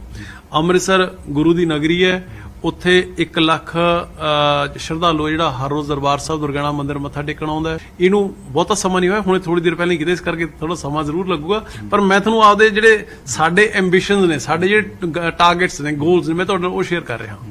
ਦੂਸਰਾ, ਕਿਉਂਕਿ ਸੋਲਰ ਦਾ ਤੁਹਾਡੇ ਕੋਲ ਮਹਿਕਮਾ ਹੈ, ਸੋਲਰ એનર્ਜੀ ਨੂੰ ਲੈ ਕੇ ਇਸ ਵੇਲੇ ਨਜ਼ਰਾਂ ਸੋਲਰ ਦੇ ਉੱਤੇ ਬਹੁਤ ਟਿਕੀਆਂ ਹੋਈਆਂ, ਕਿਉਂਕਿ ਮੇਰੀ ਹਰਭਜਨ ਸਿੰਘ ਈਟੀਓ ਹੋਰਾਂ ਨਾਲ ਗੱਲਬਾਤ ਹੋ ਰਹੀ ਸੀ, ਬਿਜਲੀ ਮੰਤਰੀ ਨਾਲ। ਉਹ ਕਹਿ ਰਹੇ ਕਿ ਸਰਕਾਰੀ ਬਿਲਡਿੰਗਾਂ ਅਸੀਂ ਸਾਰੀਆਂ, ਸਾਡੀ ਕੋਸ਼ਿਸ਼ ਹੈ ਕਿ ਸੋਲਰ ਦੇ ਉੱਤੇ ਲਗਾ ਦਈਏ, ਕਿਉਂਕਿ ਬਿਜਲੀ ਵੀ ਜਿਹੜੀ ਚੋਰੀ ਹੁੰਦੀ ਹੈ ਉਹ ਸਰਕਾਰੀ ਬਿਲਡਿੰਗਾਂ, ਥਾਣਿਆਂ 'ਚ ਚੋਰੀ ਹੋ ਰਹੀ ਹੈ, ਕਈ ਥਾਈਂ ਚੋਰੀ ਹੋ ਰਹੀ ਹੈ। ਤਾਂ ਸੋਲਰ ਨੂੰ ਲੈ ਕੇ ਕੀ ਇਸ ਵੇਲੇ ਸਰਕਾਰ ਸੋਚ ਰਹੀ ਹੈ? ਦੇਖੋ, ਇਸ ਤਰ੍ਹਾਂ ਕਿ ਰਿਨਿਊਏਬਲ એનર્ਜੀ ਹੈ ਜਿਹੜੀ ਉਹ ਆਉਣ ਵਾਲਾ ਫਿਊਚਰ ਹੈ। ਜਿਹੜੀ ਕਨਵੈਨਸ਼ਨਲ એનર્ਜੀ ਹੈ ਜਿਹੜੀ ਖਾਸ ਤੌਰ ਤੇ ਕੋਲੇ ਤੋਂ, ਇਹ ਤਾਂ ultimately in the years to come, ਆਉਣ ਵਾਲੇ ਸਾਲਾਂ ਦੇ ਸਾਰੀ ਦੁਨੀਆ ਦੇ ਵਿੱਚੋਂ ਫੇਜ਼ ਆਊਟ ਹੈ, ਉਹ ਹੋ ਜਾਣੀ ਹੈ। ਹੁਣ ਪੰਜਾਬ ਦੇ ਵਿੱਚ ਸਾਡੇ ਕੋਲ ਪ੍ਰੈਕਟੀਕਲੀ 2 ਹੀ ਆਪਸ਼ਨਸ ਅਵੇਲੇਬਲ ਨੇ। ਨੰਬਰ 1 ਸੋਲਰ, ਨੰਬਰ 2 ਜਿਹੜੀ ਵੇਸਟ ਟੂ ਪਰਾਲੀ ਤੋਂ, ਬਾਕੀ ਜਿਹੜੇ ਮਿਊਨਿਸਪਲ ਵੇਸਟ ਤੋਂ ਪਾਵਰ ਬਣਾਉਣ ਦਾ। ਸੋਲਰ ਦਾ ਜਿੱਥੇ ਤੱਕ ਸਵਾਲ ਹੈ, ਅਸੀਂ ਕਾਫੀ ਇਨੀਸ਼ੀਏਟਿਵਸ ਨੇ ਇਹਦੇ ਵਿੱਚ ਲਏ ਨੇ। ਇੱਕ ਫਲੋਟਿੰਗ ਸੋਲਰ, ਪਾਣੀ ਦੇ ਉੱਪਰ ਤੈਰਦਾ ਹੋਇਆ ਸੋਲਰ ਸਿਸਟਮ ਹੈ ਜਿਹੜਾ, ਉਹਦੀ ਅਸੀਂ ਟੈਂਡਰ ਹੈ ਜਿਹੜਾ 100 ਮੈਗਾਵਾਟ ਦਾ, ਅਸੀਂ ਉਹ ਕੱਢਣ ਲੱਗੇ ਹਾਂ। NHPC ਦੇ ਨਾਲ ਸਾਡੇ ਸਟੱਡੀ ਹੈ ਜਿਹੜੀ ਉਹ ਅਸੀਂ ਕੰਪਲੀਟ, ਸਾਡਾ ਕੰਮ ਜਿਹੜਾ ਉਹ ਹੋ ਗਿਆ। ਇਸੇ ਤਰੀਕੇ ਕਨਾਲ ਟਾਪ, ਉਹਦੀ 1750 ਮੈਗਾਵਾਟ ਦਾ ਉਹਦਾ ਪੋਟੈਂਸ਼ੀਅਲ ਪੰਜਾਬ ਦੇ ਵਿੱਚ ਹੈਗਾ। ਵਾਟਰ ਰਿਸੋਰਸਿਸ ਡਿਪਾਰਟਮੈਂਟ ਨਾਲ ਸਾਡੀਆਂ ਮੀਟਿੰਗਾਂ ਹੋ ਚੁੱਕੀਆਂ, ਕਨਾਲਸ ਅਸੀਂ ਆਇਡੈਂਟੀਫਾਈ ਕਰ ਚੁੱਕੇ। 200 ਮੈਗਾਵਾਟ ਹੈ ਜਿਹੜਾ ਅਸੀਂ ਉਹ ਕੱਢਣ ਲੱਗੇ ਹਾਂ। ਦਫ਼ਤਰਾਂ ਦੇ ਉੱਪਰ ਸੋਲਰਾਈਜੇਸ਼ਨ ਹੈ ਜਿਹੜੀ ਉਹਨਾਂ ਨੂੰ ਸਾਰਿਆਂ ਨੂੰ ਕਰਨ ਲੱਗਿਆ। ਮੇਰੀ ਨੈਕਸਟ ਵੀਕ ਹੀ ਸਾਰੇ ਮਹਿਕਮਿਆਂ ਦੇ ਜਿਹੜੇ ਪ੍ਰਿੰਸੀਪਲ ਸੈਕਟਰੀਜ਼ ਨੇ ਉਹਨਾਂ ਨਾਲ ਵੀਡੀਓ ਕਾਨਫਰੰਸ ਹੈ। ਉਹਨਾਂ ਨੂੰ ਕਹਿਣਾ ਹੈ ਕਿ PSPCL ਤੋਂ ਸਾਨੂੰ NOC ਲੈ ਕੇ ਦਿਓ ਤਾਂ ਕਿ ਅਸੀਂ ਸੋਲਰਾਈਜੇਸ਼ਨ ਹੈ ਜਿਹੜੀ ਰਿਸਕੋ ਮੋਡ ਦੇ ਵਿੱਚ ਉਹਨਾਂ ਦੀ ਕਰ ਸਕੀਏ। ਪੰਜਾਬ ਦੇ ਵਿੱਚ ਤਕਰੀਬਨ 1.5 ਲੱਖ ਐਗਰੀਕਲਚਰ ਪੰਪ ਹੈ ਜਿਹੜੇ ਕਿਸਾਨ ਵੀਰ ਡੀਜ਼ਲ ਤੇ ਆਪਣੀ ਮੋਟਰ ਚਲਾਉਂਦੇ ਨੇ ਉਹਨਾਂ ਨੂੰ ਸਾਰਿਆਂ ਨੂੰ ਅਸੀਂ ਸੋਲਰਾਈਜ਼ ਹੈ ਜਿਹੜਾ ਉਹ ਕਰਨ ਲੱਗਿਆ। ਹੁਣ ਤੱਕ ਪਿਛਲੇ ਸਾਲਾਂ ਦੇ ਵਿੱਚ ਮਹਿਜ਼ 15,000 ਪੰਪ ਸੀ ਜਿਹੜਾ ਉਹ ਲੱਗਿਆ ਸੀਗਾ, 12,000 ਇੰਨੇ ਸਾਲਾਂ ਦੇ ਵਿੱਚ। ਇਹ ਪੰਜਾਬ ਦੀਆਂ ਮੋਟਰਾਂ ਦਾ ਜ਼ਿਕਰ ਕਰ ਰਹੇ ਹੋ ਜਿਹੜੇ ਖੇਤਾਂ ਨੂੰ, ਪੰਜਾਬ ਦੀਆਂ ਉਹ ਮੋਟਰਾਂ ਜਿਨ੍ਹਾਂ ਕੋਲ ਬਿਜਲੀ ਦਾ ਕਨੈਕਸ਼ਨ ਨਹੀਂ ਹੈਗਾ, 1.5 ਲੱਖ ਗਿਣਤੀ ਉਹਨਾਂ ਦੀ। ਹੁਣ ਤੱਕ ਮਹਿਜ਼ ਇੰਨੇ ਸਾਲਾਂ ਦੇ ਵਿੱਚ 15,000 ਨੂੰ ਸੋਲਰਾਈਜ਼ ਕੀਤਾ ਸੀਗਾ, 12,000 ਨੂੰ ਤਾਂ ਅਸੀਂ ਹੁਣ ਤੱਕ 8 ਮਹੀਨਿਆਂ ਦੇ ਵਿੱਚ ਕਰ ਚੁੱਕੇ, ਔਰ 41,000 ਦੀ ਅਸੀਂ ਪਰਮਿਸ਼ਨ ਹੋਰ ਸੈਂਟਰਲ ਗਵਰਨਮੈਂਟ ਤੋਂ ਲੈ ਚੁੱਕੇ। 50,000 ਆਉਣ ਵਾਲੇ ਸਮੇਂ 'ਚ ਯਾਨੀ ਤਕਰੀਬਨ 1.5 ਲੱਖ ਹੈ, 1.25 ਲੱਖ ਹੈ ਜਿਹੜਾ 1,40,000 ਜਿਹੜਾ ਰਹਿੰਦਾ ਹੈ। ਆਉਣ ਵਾਲੇ 5 ਸਾਲਾਂ ਦੇ ਵਿੱਚ ਤੋਂ ਵੀ ਪਹਿਲਾਂ ਅਸੀਂ ਇਹਨਾਂ ਸਾਰਿਆਂ ਨੂੰ ਸੋਲਰਾਈਜ਼ ਕਰ ਦਾਂਗੇ। 54 ਮੈਗਾਵਾਟ ਇਹ ਫ੍ਰੀ ਕਰੋਗੇ ਜਾਂ ਕਿਸਾਨ ਨੂੰ ਪੈਸਾ ਦੇਣਾ ਪਏਗਾ? ਇਹਦੇ 'ਚ ਇਹ ਸਬਸਿਡੀ ਮਿਲਦੀ ਹੈ ਜੀ ਸੈਂਟਰਲ ਗਵਰਨਮੈਂਟ ਤੋਂ, ਸਟੇਟ ਗਵਰਨਮੈਂਟ ਤੋਂ 40% ਹੈ ਜਿਹੜਾ ਉਹ ਫਾਰਮਰ ਨੂੰ ਪਾਉਣਾ ਪੈਂਦਾ। ਪਰ ਉਹਨਾਂ ਨੂੰ ਹੁਣ ਵੈਸੇ ਵੀ ਤਾਂ ਹੁਣ ਹਜ਼ਾਰਾਂ ਰੁਪਏ ਨੇ ਜਿਹੜੇ ਉਹ ਡੀਜ਼ਲ ਤੇ ਯੂਜ਼ ਖਰਾਬ ਕਰ ਰਹੇ ਨੇ। ਕਿਉਂਕਿ ਮੈਂ ਪੰਜਾਬ ਜਦੋਂ ਗਿਆ, ਬਠਿੰਡਾ ਵਾਲੇ ਪਾਸੇ ਕਈ ਥਾਈਂ ਬਹੁਤ ਲੱਗੇ ਨੇ ਇਹ ਸੋਲਰ ਪਲਾਂਟ।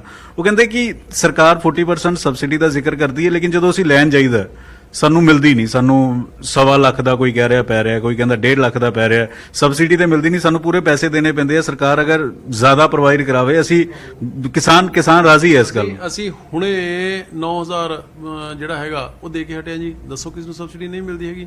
ਨਹੀਂ, ਸਬਸਿਡੀ ਮਿਲਦੀ। ਕਹਿੰਦੇ ਕਿ ਸਾਨੂੰ ਅਗਰ ਸੋਲਰ ਪਲਾਂਟ ਲਵਾਉਣਾ ਹੈ, ਉਹ ਸੋਲਰ ਪਲਾਂਟ ਉਪਲਬਧ ਨਹੀਂ ਹੁੰਦਾ, ਅਫਸਰ ਮਨਾ ਕਰ ਦਿੰਦੇ ਕਿ ਹੈ ਨਹੀਂ, ਅਜੇ ਸਬਸਿਡੀ ਤੇ ਨਹੀਂ ਹੈ। ਬਠਿੰਡਾ ਵਾਲੇ ਪਾਸੇ ਮੈਂ ਗਿਆ ਸੀਗਾ। ਦੱਸੋ ਜੇ ਇਸ ਤਰੀਕੇ ਨਾਲ ਕੋਈ ਕਿਸੇ ਤੁਹਾਡੇ ਧਿਆਨ ਦੇ ਵਿੱਚ ਕੋਈ ਕਿਸੇ ਨੂੰ ਕਿਸੇ ਲੈਵਲ ਦੇ ਉੱਪਰ ਖੱਜਲ ਖੁਆਰੀ ਹੋ ਰਹੀ ਹੈ ਤੇ ਉਹ ਦੱਸੋ। ਚਾਹੇ ਉਹ ਸਾਡਾ ਮਹਿਕਮਾ ਹੈ, ਸਾਡਾ ਸਿਰਫ ਉਹਦੇ ਚ ਉਹ ਕਰਦਾ ਇੰਪਲੀਮੈਂਟੇਸ਼ਨ ਹੈ ਜਿਹੜੀ ਉਹ PSPCL ਦੇ ਥਰੂ ਅਸੀਂ ਕਰਾ ਕੇ ਦੇਵਾਂਗੇ। ਕਿੰਨੇ ਦਾ ਪਏਗਾ ਪ੍ਰੋਜੈਕਟ? ਅਗਰ ਕਿਸਾਨ ਸੁਣ ਰਿਹਾ ਹੋਏਗਾ ਕਿ ਕਿੰਨੇ ਦਾ ਪ੍ਰੋਜੈਕਟ ਪਏਗਾ, ਉਹਨੂੰ ਮੋਟਰ ਦਾ ਕਰਦੇ ਜੋ 5 ਦੀ 7.5 ਦੀ ਕਿੰਨੇ ਦੀ ਲਾਉਣਾ ਚਾਹੁੰਦਾ ਹੈ, ਸੋ ਉਹਦੇ ਉੱਪਰ ਡਿਪੈਂਡਿੰਗ ਹੈ, ਉਹ ਕੋਈ ਇਸ਼ੂ ਨਹੀਂ ਹੈਗਾ। ਦੂਸਰਾ ਵੀ ਕਿਉਂਕਿ ਆਮ ਲੋਕ ਵੀ ਚਾਹੁੰਦੇ ਨੇ ਕਿ ਘਰਾਂ 'ਚ ਸੋਲਰ ਲੱਗੇ, ਕਿ ਅਸੀਂ ਵੀ ਹਾਲਾਂਕਿ 300 ਯੂਨਿਟ ਬਿਜਲੀ ਕਰਤੀ ਮੁਫਤ, ਲੇਕਿਨ ਅਜੇ ਵੀ ਕਈ ਥਾਈਂ ਜਿਨ੍ਹਾਂ ਦੇ AC ਜ਼ਿਆਦਾ ਚੱਲਦੇ, ਹੀਟਰ ਚੱਲਦੇ, ਉਹਨਾਂ ਨੂੰ ਵੀ ਕੋਈ ਰਿਆਇਤ ਹੈ ਸਬਸਿਡੀ ਦੀ ਜਾਂ ਉਹਨਾਂ ਲਈ? ਐਕਚੁਅਲੀ ਇਹਦੇ ਵਿੱਚ ਇਹ ਸੀਗਾ ਕਿ ਲਾਸਟ ਈਅਰ ਤੱਕ ਤਾਂ ਪਹਿਲਾਂ ਅਸੀਂ ਨੋਡਲ ਏਜੰਸੀ ਅਸੀਂ ਸੀਗੇ ਪੇਡਾ, ਉਹਦੇ ਚ ਸੈਂਟਰਲ ਗਵਰਨਮੈਂਟ ਨੇ ਸਾਨੂੰ ਸ਼ਿਫਟ ਕਰਕੇ ਸਾਰੀਆਂ ਸਟੇਟਾਂ ਦੇ ਵਿੱਚ ਹੀ ਜਿਹੜੇ ਡਿਸਕੌਮ ਨੇ ਨਾ, PSPCL ਜਿਹਨੂੰ ਆਪਾਂ ਕਹਿੰਦੇ ਆ, ਉਹਨਾਂ ਨੂੰ ਇਹ ਅਥਾਰਟੀ ਜਿਹੜੀ ਉਹ ਦੇ ਦਿੱਤੀ ਹੈ। ਹੁਣ ਉਹ ਰੈਗੂਲੇਟ ਹੈ ਜਿਹੜਾ ਉਹ ਕਰਦੇ ਨੇ। ਸਬਸਿਡੀ ਆਉਂਦੀ ਹੈ ਸੈਂਟਰਲ ਗਵਰਨਮੈਂਟ ਤੋਂ ਆਉਂਦੀ ਹੈ, ਪਰ ਇਹਦੀ ਇੰਪਲੀਮੈਂਟੇਸ਼ਨ ਹੈ ਜਿਹੜੀ ਉਹ ਬਿਜਲੀ ਬੋਰਡ ਵੱਲੋਂ ਹੈ। ਲਾਸਟ ਸਵਾਲ, 2023 ਦੇ 3 ਕੰਮ ਜਿਹੜੇ ਤੁਹਾਨੂੰ ਲੱਗਦੇ ਕਿ ਇਹ ਸਭ ਤੋਂ ਪਹਿਲਾਂ 23 ਚ ਸਾਡੀ ਸਰਕਾਰ ਕਰੇਗੀ, ਉਹਨਾਂ ਵਿੱਚ ਤਾਂ ਮਹਿਲਾਵਾਂ ਤਾਂ ਸੋਚ ਰਹੀਆਂ ਕਿ ਸਾਨੂੰ 1000 ਰੁਪਏ ਮਿਲ ਜਾਏਗਾ। ਤੁਹਾਨੂੰ ਕੀ ਲੱਗਦਾ ਕਿ ਇਹ 3 ਕੰਮ ਸਭ ਤੋਂ ਪਹਿਲਾਂ ਅਸੀਂ ਕਰਨੇ? ਦੇਖੋ, ਇਹ ਸਵਾਲ ਤਾਂ ਦਾ ਜਵਾਬ ਤਾਂ ਬੈਟਰ ਹੈ ਸਾਡੇ ਲੀਡਰ, ਸਾਡੇ ਮੁੱਖ ਮੰਤਰੀ ਭਗਵੰਤ ਮਾਨ ਜੀ ਹੀ ਬੈਟਰ ਦੇ ਸਕਦੇ ਜੇ ਤੁਸੀਂ ਸਰਕਾਰ ਦੀ ਗੱਲ ਕਰਦੇ ਹੋ। ਹਾਂ, ਮੈਂ ਆਪਦੇ ਮਹਿਕਮੇ ਦੀ ਤੁਹਾਨੂੰ ਵਿਜ਼ਨ ਹੈ ਜਿਹੜੀ ਉਹ ਮੈਂ ਜ਼ਰੂਰ ਦੱਸ ਦਿੰਦਾ। ਮੇਰੇ ਹਾਊਸਿੰਗ ਦੇ ਵਿੱਚ ਅਸੀਂ ਆਉਣ ਵਾਲੇ 1 ਸਾਲ ਦੇ ਵਿੱਚ ਇਹੋ ਜਿਹਾ ਮਾਹੌਲ ਬਣਾ ਦੇਣਾ ਵੀ ਜਿੱਥੇ ਇਲੀਗਲ ਕਾਲੋਨੀ ਅਸੀਂ ਇੱਕ ਨਹੀਂ ਅਲਾਉ ਕਰਨੀ। ਲੀਗਲ ਕਾਲੋਨੀਆਂ ਦਾ ਕੰਮ ਇੰਨਾ ਸੁਖਾਲਾ, ਅਸੀਂ ਅਫੋਰਡੇਬਲ ਹਾਊਸਿੰਗ ਪਾਲਿਸੀ ਨਵੀਂ ਲਿਆ ਰਹੇ ਹਾਂ, ਅੱਜ ਬਣ ਚੁੱਕੀ ਹੈ। ਉਹਦੇ ਥਰੂ ਅਸੀਂ ਇੰਨਾ ਸੌਖਾ ਕਰ ਦੇਣਾ ਕਿ ਲੋਕਾਂ ਨੂੰ ਚੰਗਾ ਲੀਗਲ ਕਲੋਨੀ ਦੇ ਵਿੱਚ ਮਕਾਨ ਜਿਹੜਾ ਉਹ ਮਿਲੂਗਾ। ਸਾਡੀਆਂ ਆਪਦੀਆਂ ਛੋਟੇ ਵੱਡੇ ਸ਼ਹਿਰਾਂ ਦੇ ਵਿੱਚ 15 ਕਾਲੋਨੀਜ਼ ਨੇ ਜਿਹੜੀਆਂ ਉਹ ਆ ਰਹੀਆਂ ਨੇ। ਬਹੁਤ ਵੱਡੀਆਂ ਵੱਡੀਆਂ ਟਾਊਨਸ਼ਿਪਸ ਨੇ ਜਿਹੜੀਆਂ ਇੰਡਸਟਰੀਅਲ, ਇੰਟੀਗ੍ਰੇਟਿਡ ਔਰ ਹਾਊਸਿੰਗ ਦੀਆਂ, ਉਹ ਸਾਡੀਆਂ ਆ ਰਹੀਆਂ ਨੇ। ਸਾਰੇ ਦੇ ਸਾਰੇ ਸਿਸਟਮ ਨੂੰ ਅਸੀਂ ਆਲਰੇਡੀ ਡੀਸੈਂਟਰਲਾਈਜ਼, ਹੁਣ ਤੱਕ ਆਟਾ ਚੱਕੀ ਦਾ ਵੀ CLU ਲੈਣਾ ਹੁੰਦਾ ਸੀਗਾ ਨਾ ਜੀ, ਉਹ ਮੰਤਰੀ ਕੋਲ ਆਉਂਦੀ ਸੀ ਫਾਈਲ। ਮੈਂ ਆਉਣ ਸਾਰ ਸਭ ਤੋਂ ਪਹਿਲਾਂ ਤਾਂ ਉਹ ਡੀਸੈਂਟਰਲਾਈਜ਼ ਕੀਤਾ। ਹੁਣ ਇੱਕ ਵੀ CLU ਦੀ ਫਾਈਲ ਵਾਸਤੇ ਨਾ ਮੇਰੇ ਕੋਲ ਨਾ ਮੇਰੇ ਪ੍ਰਿੰਸੀਪਲ ਸੈਕਟਰੀ ਕੋਲ ਆਉਣ ਦੀ ਲੋੜ ਨਹੀਂ। ਉਹ ਲੋਕਲ CA ਨੇ ਜਿਹੜੇ ਅਥਾਰਟੀ ਤੇ, ਉਹਨਾਂ ਕੋਲੋਂ ਉਹ ਸਾਰਾ ਕੁਝ ਰਹਿੰਦਾ। ਇਹ ਸਾਰੇ ਸਿਸਟਮ ਨੂੰ ਅਸੀਂ ਦਰੁਸਤ ਹੈ ਜਿਹੜਾ ਹਾਊਸਿੰਗ ਦੇ ਵਿੱਚ ਕਰਨਾ ਚਾਹੁੰਦੇ, ਔਰ ਸੋਲਰਾਈਜੇਸ਼ਨ ਦਾ ਔਰ CBG ਦਾ, ਜਿਹੜੇ ਇੱਕ ਆਪਣੀ ਗੱਲ ਨਹੀਂ ਤੁਸੀਂ ਪੁੱਛੀ ਹੈਗੀ। ਪਰਾਲੀ 2 ਕਰੋੜ ਟਨ ਪਰਾਲੀ ਹਰ ਸਾਲ ਪੰਜਾਬ ਦੇ ਵਿੱਚ ਹੁੰਦੀ ਹੈ। ਉਹਨਾਂ ਤੋਂ ਗੈਸ ਬਣਾਉਣ ਦਾ, ਉਹਨਾਂ ਤੋਂ ਬਿਜਲੀ ਬਣਾਉਣ ਦਾ ਪ੍ਰੋਜੈਕਟ ਹੈ ਜਿਹੜਾ ਉਹ ਵੱਡੇ ਪੱਧਰ ਦੇ ਉੱਪਰ ਅਸੀਂ ਉਹਨੂੰ ਫੋਲੋ ਅਪ ਕਰ ਰਹੇ ਹਾਂ। 42 LOIs ਪਿਛਲੀਆਂ ਸਰਕਾਰਾਂ ਦੇ ਤਾਂ ਗਈਆਂ ਪਰ ਚਾਲੂ ਨਹੀਂ ਕਰਾ ਸਕੀਆਂ ਕਿਉਂਕਿ ਮੁੜ ਕੇ ਚਿੱਠੀ ਦੇ ਕੇ ਫੋਟੋ ਖਿਚਾ ਕੇ ਚੁੱਪ ਕਰ ਜਾਂਦੇ ਸੀਗੇ। ਉਹ ਸਾਰੇ ਦੇ ਸਾਰਿਆਂ ਨੂੰ ਇੰਪਲੀਮੈਂਟ ਕਰਨ ਦੇ ਲਈ ਅਸੀਂ ਲੱਗੇ ਹੋਏ ਹਾਂ ਤੇ ਆਉਣ ਵਾਲੇ ਦਿਨਾਂ ਦੇ ਵਿੱਚ ਉਹ 'ਚ ਵੀ ਵੱਡੀ ਡਿਵੈਲਪਮੈਂਟ ਹੈ ਜਿਹੜੀ ਉਹ ਤੁਹਾਨੂੰ ਹੁੰਦੀ ਨਜ਼ਰ ਆਊਗੀ। ਗਰੀਬ ਸ਼ਖਸ ਦੇ ਹਿਸਾਬ ਨਾਲ ਦੇਖੀਏ ਜਾਂ ਮਿਡਲ ਕਲਾਸ ਦੇ ਨਾਲ ਸਸਤਾ ਘਰ ਮਿਲਣ ਦੀ ਕੋਈ ਸਕੀਮ ਹੈ ਕਿ ਸਸਤਾ ਘਰ ਉਹਨੂੰ ਮਿਲ ਸਕਦਾ? ਅਸੀਂ ਤੁਹਾਡੇ ਕਹਿਣ ਤੋਂ ਪਹਿਲਾਂ ਹੀ ਅਸੀਂ 15,000 EWS ਹਾਊਸਿੰਗ ਯਾਨੀ ਕਿ ਗਰੀਬ ਪਰਿਵਾਰਾਂ ਦੇ ਲਈ ਉਹਨਾਂ ਦੇ ਲਈ ਅਸੀਂ 15,000 ਮਕਾਨ ਹੈ ਜਿਹੜਾ ਉਹ ਡਿਪਾਰਟਮੈਂਟ ਤਿਆਰ ਕਰਾ ਰਿਹਾ ਹੈ। ਉਹਦਾ ਜਿਹੜਾ ਫਾਈਨਲ ਅਪਰੂਵਲ ਹੈ ਜਿਹੜੀ ਉਹ ਸੀਐਮ ਸਾਹਿਬ ਵੱਲੋਂ ਇਨ ਪ੍ਰਿੰਸੀਪਲ ਕਿਵੇਂ ਮਿਲੇਗਾ ਉਹ? ਕਿਹਨੂੰ ਮਿਲੇਗਾ? ਕਿਵੇਂ ਮਿਲੇਗਾ? ਉਹ ਤਾਂ ਪਾਲਿਸੀ ਹੈ ਜੀ ਸਰਕਾਰ ਦੀ। ਉਹਦੇ ਚ ਕੌਣ-ਕੌਣ ਬੰਦਾ ਕੁਆਲੀਫਾਈ ਕਰਦਾ ਹੈ, ਉਹਦੇ ਪੈਰਾਮੀਟਰਸ ਨੇ। ਜਿਹੜਾ ਉਸ ਚ ਕੁਆਲੀਫਾਈ ਕਰੂਗਾ ਉਹ ਜਿਹੜੇ ਲੋਟਰੀ ਸਿਸਟਮ ਦੇ ਨਾਲ ਉਹ ਮਿਲੇਗਾ ਉਹਨਾਂ ਨੂੰ 15,000 ਫਰਸਟ ਫੇਜ਼ ਦੇ ਵਿੱਚ। ਉਸ ਤੋਂ ਅੱਗੇ ਦੁਬਾਰਾ ਆਲਮੋਸਟ ਤਕਰੀਬਨ 10-12,000 ਦੇ ਕਰੀਬ ਫਿਰ ਦੁਬਾਰਾ ਉਹ ਸੈਕੰਡ ਫੇਜ਼ ਦੇ ਵਿੱਚ ਆਏਗਾ। ਠੀਕ, ਧੰਨਵਾਦ। ਨਵੇਂ ਸਾਲ ਦੇ ਲਈ ਤੁਹਾਨੂੰ ਬੈਸਟ ਆਫ ਲੱਕ। ਤੁਹਾਨੂੰ ਬਹੁਤ ਬਹੁਤ ਤਾਂ ਅਮਨ ਅਰੋੜਾ ਸਾਹਿਬ ਹੋਰਾਂ ਨੇ ਦੱਸਿਆ ਕਿ ਉਹਨਾਂ ਦੀ ਸਰਕਾਰ ਆਉਣ ਵਾਲੇ ਦਿਨਾਂ 'ਚ ਕੀ ਕੰਮ ਕਰਨ ਜਾ ਰਹੀ ਹੈ ਔਰ ਜੇਕਰ ਤੁਸੀਂ ਅੰਮ੍ਰਿਤਸਰ 'ਚ ਰਹਿੰਦੇ ਹੋ, ਮੋਹਾਲੀ 'ਚ ਰਹਿੰਦੇ ਹੋ ਜਾਂ ਲੁਧਿਆਣੇ 'ਚ ਰਹਿੰਦੇ ਹੋ ਤਾਂ ਉੱਥੇ ਮੈਟਰੋ ਪ੍ਰੋਜੈਕਟ ਜਿਹੜਾ ਹੈ ਉਹ ਲਗਾਉਣ ਦੀ ਤਿਆਰੀ ਸਰਕਾਰ ਕਰ ਰਹੀ ਹੈ। ਕੈਮਰਾਮੈਨ ਜਤਿੰਦਰ ਸਿੱਧੂ ਦੇ ਨਾਲ ਪੰਕਜ ਕਪਾਈ, ਨਿਊਜ਼ 18 ਚੰਡੀਗੜ੍ਹ।